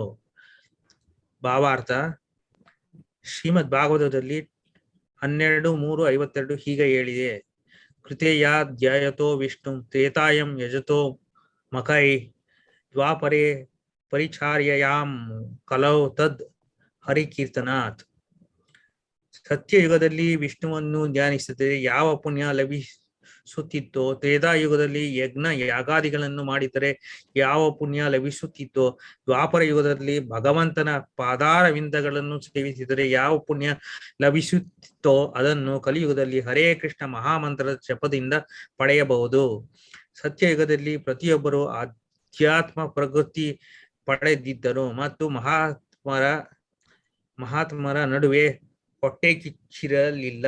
ಆದರೆ ಕ್ರಮೇಣ ಯುಗಗಳು ಕಳೆದಂತೆ ಐಹಿಕ ಕಲ್ಮುಷದಿಂದ ಬ್ರಾಹ್ಮಣರಲ್ಲೂ ವೈಷ್ಣವರಲ್ಲೂ ಅಗೌರವ ತರುವಂತಹ ವ್ಯವಹಾರಗಳು ಕಾಣಿಸಿಕೊಳ್ಳತೊಡಗಿದವು. ವಾಸ್ತವವಾಗಿ ವೈಷ್ಣವೋತ್ತಮನನ್ನು ವಿಷ್ಣುವಿಗಿಂತಲೂ ಹೆಚ್ಚು ಗೌರವದಿಂದ ಕಾಣಬೇಕು. ಪದ್ಮ ಪುರಾಣದಲ್ಲಿ ಆರಾಧನಂ ಸರ್ವೇಶ ವಿಷ್ಣುರಾರಾಧನಂ ಪರತರಂ ದೇವಿ ತದೀಯಾನಾಂ ಸಮರ್ಚಾನಂ, ವಿಷ್ಣುವಿನ ಆರಾಧನೆಗಿಂತಲೂ ಹೆಚ್ಚಾಗಿ ವೈಷ್ಣವರ ಆರಾಧನೆ ಮಾಡಬೇಕೆಂದು ಹೇಳಿದೆ. ಪೂರ್ವಕಾಲದಲ್ಲಿ ವಿಷ್ಣು ಸಂಬಂಧವಾದ ಕಾರ್ಯಗಳನ್ನೇ ಮಾಡುತ್ತಿದ್ದರು. ಆದರೆ ಸತ್ಯಯುಗವಾದ ಮೇಲೆ ವೈಷ್ಣವರಲ್ಲಿ ಅಗೌರವ ವ್ಯವಹಾರಗಳು ಲಕ್ಷಣಗಳು ಕಾಣಿಸಿಕೊಂಡವು. ಯಾರು ಇತರರನ್ನು ವೈಷ್ಣವನನ್ನಾಗಿ ಮಾಡುತ್ತಾನೋ ಅವನೇ ವೈಷ್ಣವನೆಂದು ಶ್ರೀಲ ಭಕ್ತಿ ವಿನೋದ ಠಾಕೂರರು ಹೇಳಿದ್ದಾರೆ. ಇತರ ಅನೇಕ ವ್ಯಕ್ತಿಗಳನ್ನು ವೈಷ್ಣವರನ್ನಾಗಿ ಪರಿವರ್ತಿಸಿದ ನಿದರ್ಶನ ಎಂದರೆ ನಾರದ ಮುನಿಗಳು ಇತರರನ್ನು ವೈಷ್ಣವರಾಗಿ ಪರಿವರ್ತಿಸಿದ ವೈಷ್ಣವೋತ್ತಮನನ್ನು ಪೂಜಿಸಬೇಕು. ಆದರೆ ಐಹಿಕ ಕಲ್ಮುಷದಿಂದ ಕೆಲವು ವೇಳೆ ಅಂತಹ ವೈಷ್ಣವನು ಕೂಡ ಇತರ ಗೌಣ ವೈಷ್ಣವರಿಂದ ಅಗೌರವಕ್ಕೊಳಗಾದನು. ಋಷಿ ವರೇಣ್ಯರು ಈ ಹೀನಾಯ ಪರಿಸ್ಥಿತಿಯನ್ನು ನೋಡಿ ದೇವಸ್ಥಾನದಲ್ಲಿ ವಿಗ್ರಹಾರಾಧನೆ ಮಾಡುವ ಪದ್ಧತಿಯನ್ನು ಆರಂಭಿಸಿದರು. ಇದು ತ್ರೇತಾಯುಗದಲ್ಲಿ ಪ್ರಾರಂಭವಾಯಿತು. ದ್ವಾಪರ ಯುಗದಲ್ಲಿ ಇದು ಎದ್ದು ಕಾಣುತ್ತಿತ್ತು. ದ್ವಾಪರೇ ಪರಿಚಾರ್ಯಯಂ. ಆದರೆ ಕಲಿಯುಗದಲ್ಲಿ ವಿಗ್ರಹಾರಾಧನೆಯನ್ನು ಉಪೇಕ್ಷಿಸಲಾಗುತ್ತಿದೆ. ಹರೇ ಕೃಷ್ಣ ಮಂತ್ರ ಜಪವು ವಿಗ್ರಹಾರಾಧನೆಗಿಂತಲೂ ಪರಿಣಾಮಕಾರಿಯಾದದ್ದು. ಶ್ರೀ ಚೈತನ್ಯ ಮಹಾಪ್ರಭುಗಳು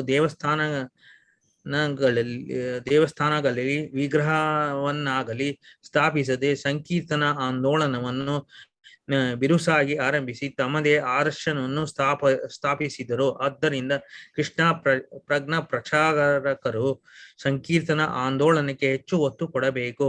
ಅದರಲ್ಲೂ ವಿಶೇಷವಾಗಿ ದಿವ್ಯ ಸಾಹಿತ್ಯವನ್ನು ಹೆಚ್ಚಾಗಿ ಪ್ರಸಾರ ಮಾಡಬೇಕು. ಇದು ಸಂಕೀರ್ತನ ಆಂದೋಲನಕ್ಕೆ ನೆರವಾಗುತ್ತದೆ. ವಿಗ್ರಹಾರಾಧನೆ ಅವಕಾಶವಿದ್ದರೆ ನಾವು ಅನೇಕ ಕೇಂದ್ರಗಳನ್ನು ಸ್ಥಾಪಿಸಬಹುದು. ಆದರೆ ನಾವು ದಿವ್ಯ ಸಾಹಿತ್ಯವನ್ನು ಪ್ರಸಾರ ಮಾಡುವುದರತ್ತ ಹೆಚ್ಚು ಒತ್ತು ಕೊಡಬೇಕು. ಏಕೆಂದರೆ ಇದು ಜನರನ್ನು ಕೃಷ್ಣ ಪ್ರಜ್ಞಾವಂತರನ್ನಾಗಿ ಮಾಡುವಲ್ಲಿ ತುಂಬಾ ಪರಿಣಾಮಕಾರಿಯಾಗುತ್ತದೆ. ಶ್ರೀಮದ್ ಭಾಗವತದಲ್ಲಿ 11:2:47 ಹೀಗೆ ಹೇಳಿದೆ: ಶ್ರದ್ಧೆಯಿಂದ ದೇವಸ್ಥಾನದಲ್ಲಿ ವಿಗ್ರಹಾರಾಧನೆ ಮಾಡುತ್ತಾ ಭಕ್ತರ ಬಗ್ಗೆ ಅಥವಾ ಜನರ ಬಗ್ಗೆ ಹೇಗೆ ನಡೆದುಕೊಳ್ಳಬೇಕೆಂಬುದನ್ನು ಅರಿಯದವನನ್ನು ಪ್ರಕೃತ ಭಕ್ತ ಅಥವಾ ಕನಿಷ್ಠ ಅಧಿಕಾರಿ ಎಂದು ಕರೆಯುತ್ತಾರೆ. ಪ್ರಕೃತ ಭಕ್ತ ಅಥವಾ ಆರಂಭಿಕ ಭಕ್ತನು ಇನ್ನು ಐಹಿಕ ನೆಲೆಯಲ್ಲೇ ಇರುತ್ತಾನೆ. ಅವನು ಖಂಡಿತವಾಗಿ ವಿಗ್ರಹ ಆರಾಧನೆಯನ್ನೇನೋ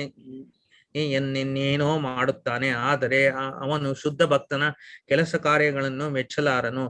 ಕೃಷ್ಣ ಪ್ರಜ್ಞೆಯ ಧ್ಯೇಯವನ್ನು ಪ್ರಸಾರ ಮಾಡುವುದರಲ್ಲಿ ನಿರತನಾದ ಅಧಿಕೃತ ಭಕ್ತನನ್ನು ಆರಂಭಿಕ ಭಕ್ತರು ಕೆಲವು ವೇಳೆ ಟೀಕಿಸುತ್ತಾರೆ. ಅಂತಹ ಆರಂಭಿಕ ಭಕ್ತರನ್ನು ವಿಶ್ವನಾಥ ಚಕ್ರವರ್ತಿಯವರು ಹೀಗೆ ವರ್ಣಿಸುತ್ತಾರೆ: ಸರ್ವಪ್ರಾಣಿ ಅಧಿಕೃತ ಭಕ್ತರ ಕಾರ್ಯ ಚಟುವಟಿಕೆಗಳನ್ನು ಸರಿಯಾಗಿ ಅರ್ಥ ಮಾಡಿಕೊಳ್ಳದವರಿಗೆ ಅಧ್ಯಾತ್ಮ ಸಾಧನೆಗೆ ಇರುವ ಐಹಿಕ ಮಾರ್ಗವೆಂದರೆ ವಿಗ್ರಹ ಆರಾಧನೆ. ಚೈತನ್ಯ ಚರಿತಾಮೃತದಲ್ಲಿ ಪ್ರಭು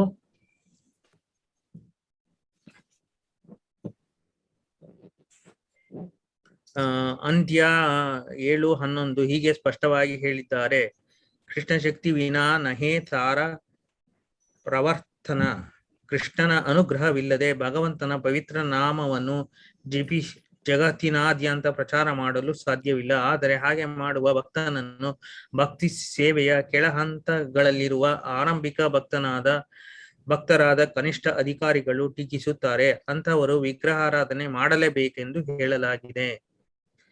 ಫಿನಿಶ್ ಪ್ರಭು. Understand? Yeah. Next verse.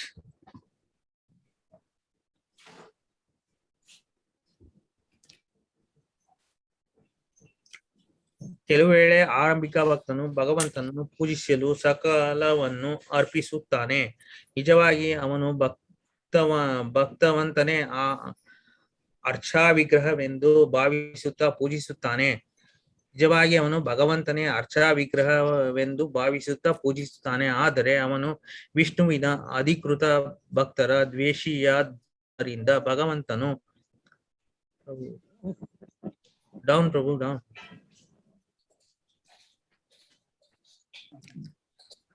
ಅವನು ವಿಷ್ಣುವಿನ ಅಧಿಕೃತ ಭಕ್ತರ ದ್ವೇಷಿಯಾದ್ದರಿಂದ ಭಗವಂತನು ಅವನ ಭಕ್ತಿ ಸೇವೆಯಿಂದ ತೃಪ್ತನಾಗುವುದಿಲ್ಲ.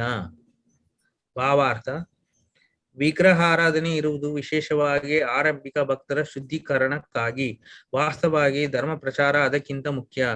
ಭಗವದ್ಗೀತೆಯಲ್ಲಿ 18:69 ನಾಚಾತಸ್ಮಾನ್ ಮನುಷ್ಯೇಷು ಕಶ್ಚಿನ್ಮೇ ಪ್ರಿಯಕೃತಮಃ.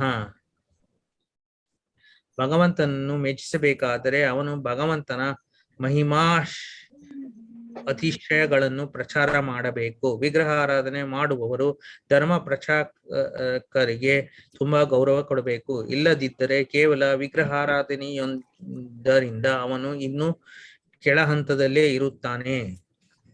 Finish Prabhu. Clear? Yes, Prabhu. Hmm? Yes, Prabhu. So deity worship is for the beginners, no? At the same time, without deity worship, it is difficult to make progress also. So we have to follow both preaching and deity worship. Correct. That is our mission, That's why we have to establish deity worship. Without deity in the temple, you cannot become strong. You can translate, huh? ಇಲ್ಲಿ ನೋಡಿ, ವಿಗ್ರಹ ಆರಾಧನೆ ಇಲ್ಲಂದ್ರೆ ಧರ್ಮ ಪ್ರಚಾರ ಯಾವ್ದು ಒಂದು ಬಹಳ ಒಂದು ಮುಖ್ಯ ಅಂತ ಕೇಳಿದಾಗ, ಸೊ ಪ್ರಭು ಇಲ್ಲಿ ನಿಮ್ಮ ಶ್ಲೋಕಗಳನ್ನ ತೋರಿಸಿ ಅಲ್ಲಿ ಭಾಗವತನಲ್ಲಿ ಈ ತರ ಹೇಳಿದ್ದಾರೆ. ವಿಗ್ರಹ ಆರಾಧನೆ ಅನ್ನೋದು ಸೊ ಮುಖ್ಯ. ಸೊ ಯಾರು ಒಂದು ಬಿಗಿನರ್ಸ್ ಅಂದ್ರೆ ಸ್ಟಾರ್ಟಿಂಗ್ ಅಲ್ಲಿ ಯಾರು ಭಕ್ತರಾಗಿರ್ತಾರೋ ಅವರು ವಿಗ್ರಹ ಆರಾಧನೆ ಮಾಡ್ಬೇಕು. ಸೊ ಅಂತವ್ರು ಯಾರು ಧರ್ಮ ಪ್ರಚಾರ ಮಾಡ್ತಾರೋ ಅಂತವ್ರಿಗೆ ಬಹಳ ಗೌರವವನ್ನು ಕೊಡ್ಬೇಕು. ಯಾಕಂದ್ರೆ ಸೊ ಚೈತನ್ಯ ಮಹಾಪ್ರಭುಗಳು ಅದೇ ಹೇಳಿರೋದು. ಸೊ ಮತ್ತೆ ಕೃಷ್ಣರು ಹೇಳಿದ್ದಾರೆ 18ನೇ ಶ್ಲೋಕ 18ನೇ ಒಂದು ಚಾಪ್ಟರ್ ಮತ್ತೆ 69ನೇ ಶ್ಲೋಕದಲ್ಲಿ ಸೊ ಅವರು ಅದೇ ತರ ಹೇಳಿದ್ದಾರೆ. ಸೊ ಯಾರು ಈ ಧರ್ಮ ಪ್ರಚಾರವನ್ನು ಮಾಡ್ತಾರೋ ಅಂತವ್ರು ಕೃಷ್ಣರಿಗೆ ಬಹಳ ಬಹಳ ಸನ್ನಿಹ ಅಂತ ಹೇಳಲಾಗಿದೆ. ಸೊ ಅದೇ ಬಂದ್ಬಿಟ್ಟು ಇವನ್ ಅಂದ್ರೆ ಯಾರು ಮುಂದೆ ಹೋಗಿದಾರೋ ಅಂದ್ರೆ ಧರ್ಮ ಪ್ರಚಾರ ಮಾಡ್ತಿದಾರೋ ಸೊ ಎಲ್ಲರಿಗೂ ಒಂದು ವಿಗ್ರಹ ಆರಾಧನೆ ಅನ್ನೋದು ಸೊ ಬಹಳ ಇಂಪಾರ್ಟೆಂಟ್ ಅಂತ ಇಲ್ಲಿ ಪ್ರಭುಗಳು ಹೇಳ್ತಾರೆ. ಯಾಕಂದ್ರೆ ಇವೆರಡು ಸೊ ಎರಡು ಒಂದೇ ರೈಲು ಹಳಿಗಳ ಮೇಲೆ ನಡೀತಲ್ಲ ಅದೇ ತರಲ್ಲಿ ಹೋಗ್ಬೇಕು. ಧರ್ಮ ಪ್ರಚಾರ ಇರ್ಬೇಕು ಮತ್ತೆ ವಿಗ್ರಹ ಆರಾಧನೆ ಇರ್ಬೇಕಂತ ಇಲ್ಲಿ ಪ್ರಭು ಹೇಳ್ತಾ ಇದ್ದಾರೆ. Yes Prabhu. So see, there are 5 things that you must do, and deity worship is one of them. So ಇಲ್ಲಿ ಹೇಳಲಾಗಿದೆ 5 ಒಂದು ನಿಯಮಗಳನ್ನ ನಾವು ದಿನಚರಿಯಲ್ಲಿ ನಾವು ಮಾಡ್ಬೇಕು. ಸೊ ಅದರಲ್ಲಿ ಒಂದು ಸೊ ವಿಗ್ರಹ ಆರಾಧನೆ ಅನ್ನೋದು ಒಂದು ಬಹಳ ಮುಖ್ಯ ಅಂತ ಹೇಳಲಾಗಿದೆ.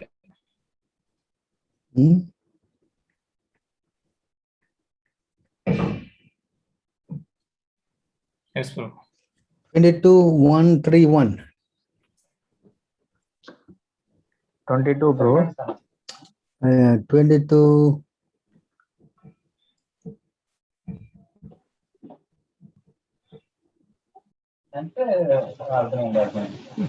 ಮಧ್ಯ ಚೈತನ್ಯ ಚರಿತಾಮೃತ. You have 22. ಮಧ್ಯ ಅಂತ್ಯ ಬ್ರೋ. ಅದಿಲ್ಲ. ಮಧ್ಯ 22:1-8. Yeah bro. 22:1-8.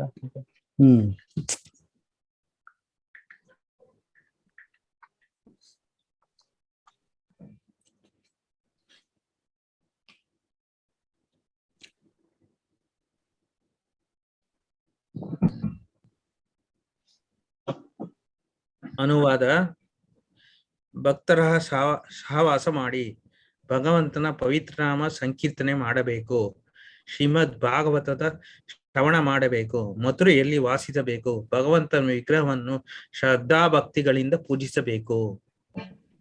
Finish, Prabhu. So you see, these are the 5 things that one should do, and one of it is deity worship, Yeah, correct.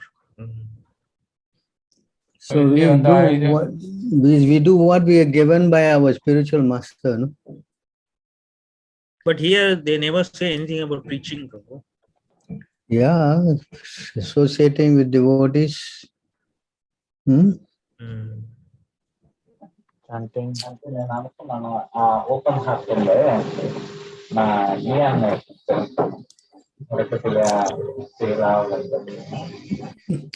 So if you do these 5 things, then you will get the strength to do the preaching, no? Correct. Correct. Correct.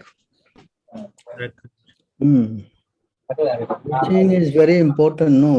Without the basic how to go to the advanced stage of preaching. Correct. Don't expect a person to join up and you will preach, no? It's difficult, no? Translate. We have to practice first, then only we can preach.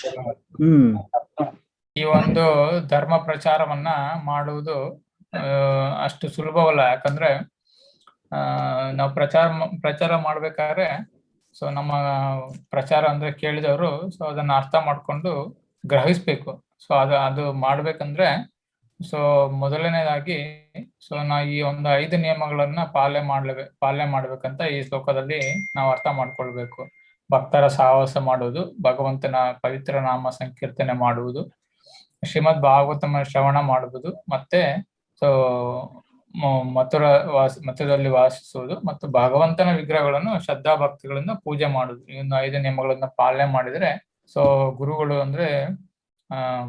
ಮತ್ತೆ ಕೃಷ್ಣರು ನಮ್ಗೆ ಆ ಒಂದು ಶಕ್ತಿಯನ್ನು ಕೊಡ್ತಾರೆ ಧರ್ಮ ಪ್ರಚಾರ ಮಾಡ್ಬೇಕಂತ ಒಂದು ನಿಲುವು ನಮ್ಮಲ್ಲಿ ಬಹಳ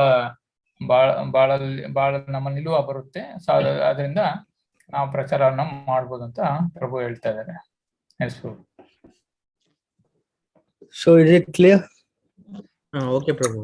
Thanks, Prabhu. Thanks. Any other questions? Hare Krishna, ನಿಮ್ಮಲ್ಲಿ ಯಾರಿಗಾದ್ರೂ ಇವತ್ತಿನ ಒಂದು ಸಮಾವೇಶದ ಬಗ್ಗೆ ಪ್ರಶ್ನೆ ಏನಾದ್ರು ಇದೆನಾ ನಿಮ್ಮಲ್ಲಿ?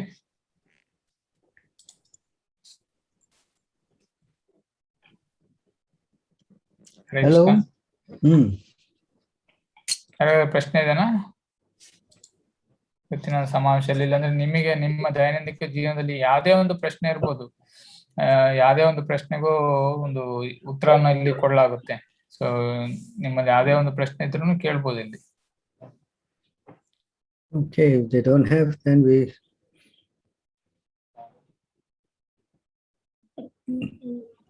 can ask their experience or what they learned today. Stop sharing. Yes, bro. Hare Krishna. ಹೇಳಿ, ನಿಮ್ಮ ಒಂದು ಈ ಸಮಾವೇಶದ ಅನಿಸಿಕೆಗಳನ್ನ ನಿಮ್ಮಲ್ಲಿ ಈ ಒಂದು ಸಮಾವೇಶದ ಒಂದು ಅನಿಸಿಕೆಗಳನ್ನ ನಿಮ್ಮಲ್ಲಿ ನೀವು ಹಂಚ್ಕೊಳ್ಬಹುದು ಇಲ್ಲಿ.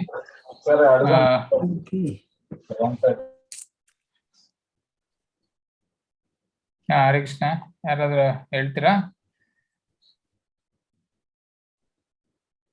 ಸೊ ಸರ್, ಯಾರು ಇಲ್ಲಿ ಪಾಣಿ ಅಂತ ಇದಾರಲ್ಲ? ಹರೇ ಕೃಷ್ಣ. ಪಾಣಿ.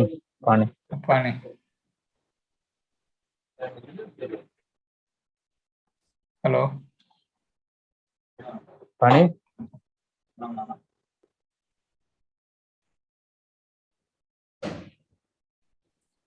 ಮತ್ತೆ ಪ್ರಭು ನೀವು ಹೇಳಿ, ನಾರಾಯಣ ಪ್ರಭು.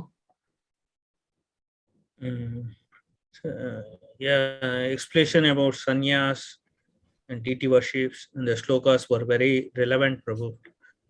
Actually, deity worships, there was some confusion and you cleared it. So ಇಲ್ಲಿ ಅವ್ರು ಹೇಳ್ತಾರೆ, ಸೊ ವಿಗ್ರಹಾರಾಧನೆ ಮಾಡೋದು, ಸೊ ಅಂದ್ರೆ ಇವತ್ತಿನ ಒಂದು ಸಮಾವೇಶ ಅವರು ಅಲ್ಲಿ ಅವ್ರು ಪ್ರಶ್ನೆ ಕೇಳಿದ್ರು. ಸೊ ಅವರು ಪ್ರಭುಗಳು ಅದಕ್ಕೆ ತಕ್ಕಂತ ನೇರವಾದ ಉತ್ತರಗಳನ್ನ ಸೊ ಹೇಳುವುದರ ಮುಖಾಂತರ ಸೊ ಅವರ ಒಂದು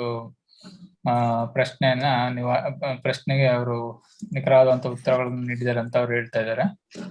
so and today's class was very nice, Prabhu. So like regarding how is like suppose like for the newcomers, those who are not staying in the temple, so how to to practice so this devotional service anywhere, and also that so the practicing the renunciation, so regarding the sannyas, so all things, means all the focus was very was flowing, so very nice. Now you show yourself. There's no reading time. You don't show your video. Why? Huh? Last time was some bag was behind. No. How's your wife? She liked the program? Yeah, she is listening there. What she saying? Hello?